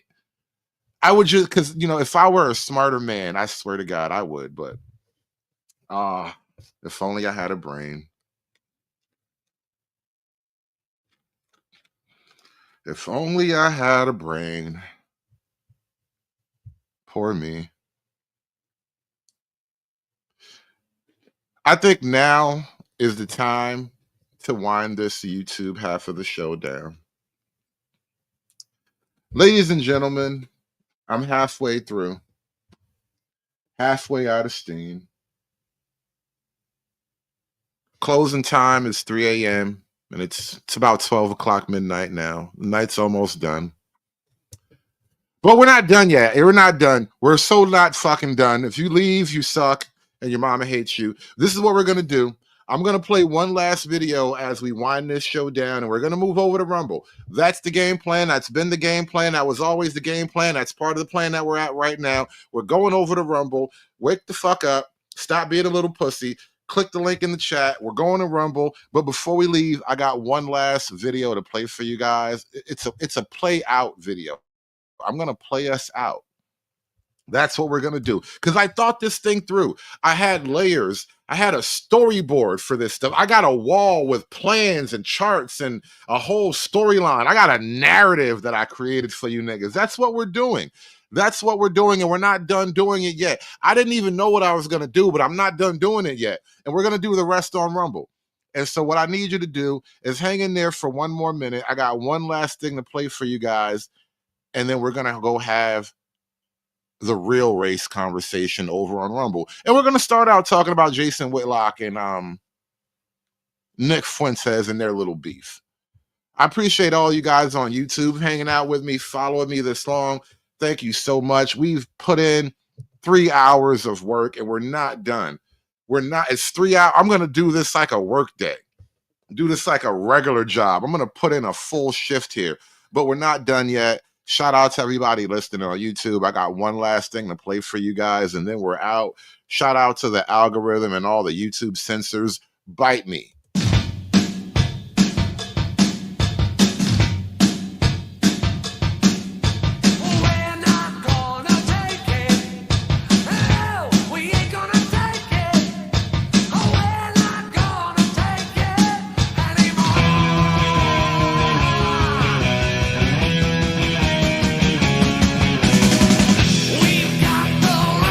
Choose it. There ain't no way we'll lose it.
All right, follow us over on Rumble. Welcome.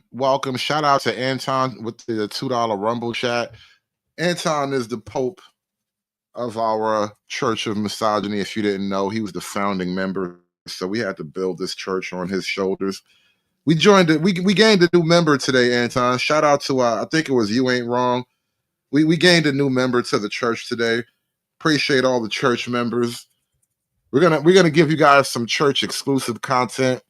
I will tend to my flock. I appreciate each and every one of you guys joining the church.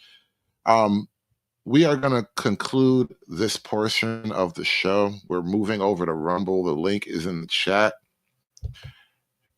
We are going to talk about Black people's racial feelings toward white people. That's what we're going to talk about. That's it. That's the show. There's nothing else to it. There's nothing more to it. Why we're going to talk about that? One of the things I realized in listening to the defense of Carmelo Anthony, there are a lot of Black people who, one, have either a severe disdain, a straight up dislike, a hatred even for white people. And so they defend Carmelo Anthony on those terms. And then there's some Black people who are a little bit closer to the middle in the sense that they perhaps mean well. They perhaps don't want bad things for white people. They want good things for most people. But just the same, they don't really understand the era of white lash that we're entering into, which is why we want to talk about Nick Fuentes and Jason Whitlock first. So actually, I got one last thing to give you guys before we, you know what? Screw it. Hit the link. We're going to Rumble. Appreciate everybody on YouTube. Follow us over to Rumble. Jason Whitlock versus Nick Fuentes. How do Black people really feel about white people? Show's over. It's done. Appreciate you guys. I'm out of here. Give a nigga a break. Give a nigga a break. How much more can I take? Give a nigga a break. Give a nigga a break. Give a nigga a break. How much more can I take? Give a nigga a break. It's done. It's done. It's done. It's done. It's done. It's done.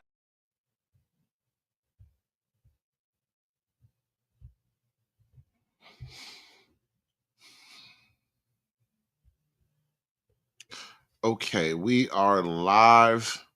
We are on Rumble. And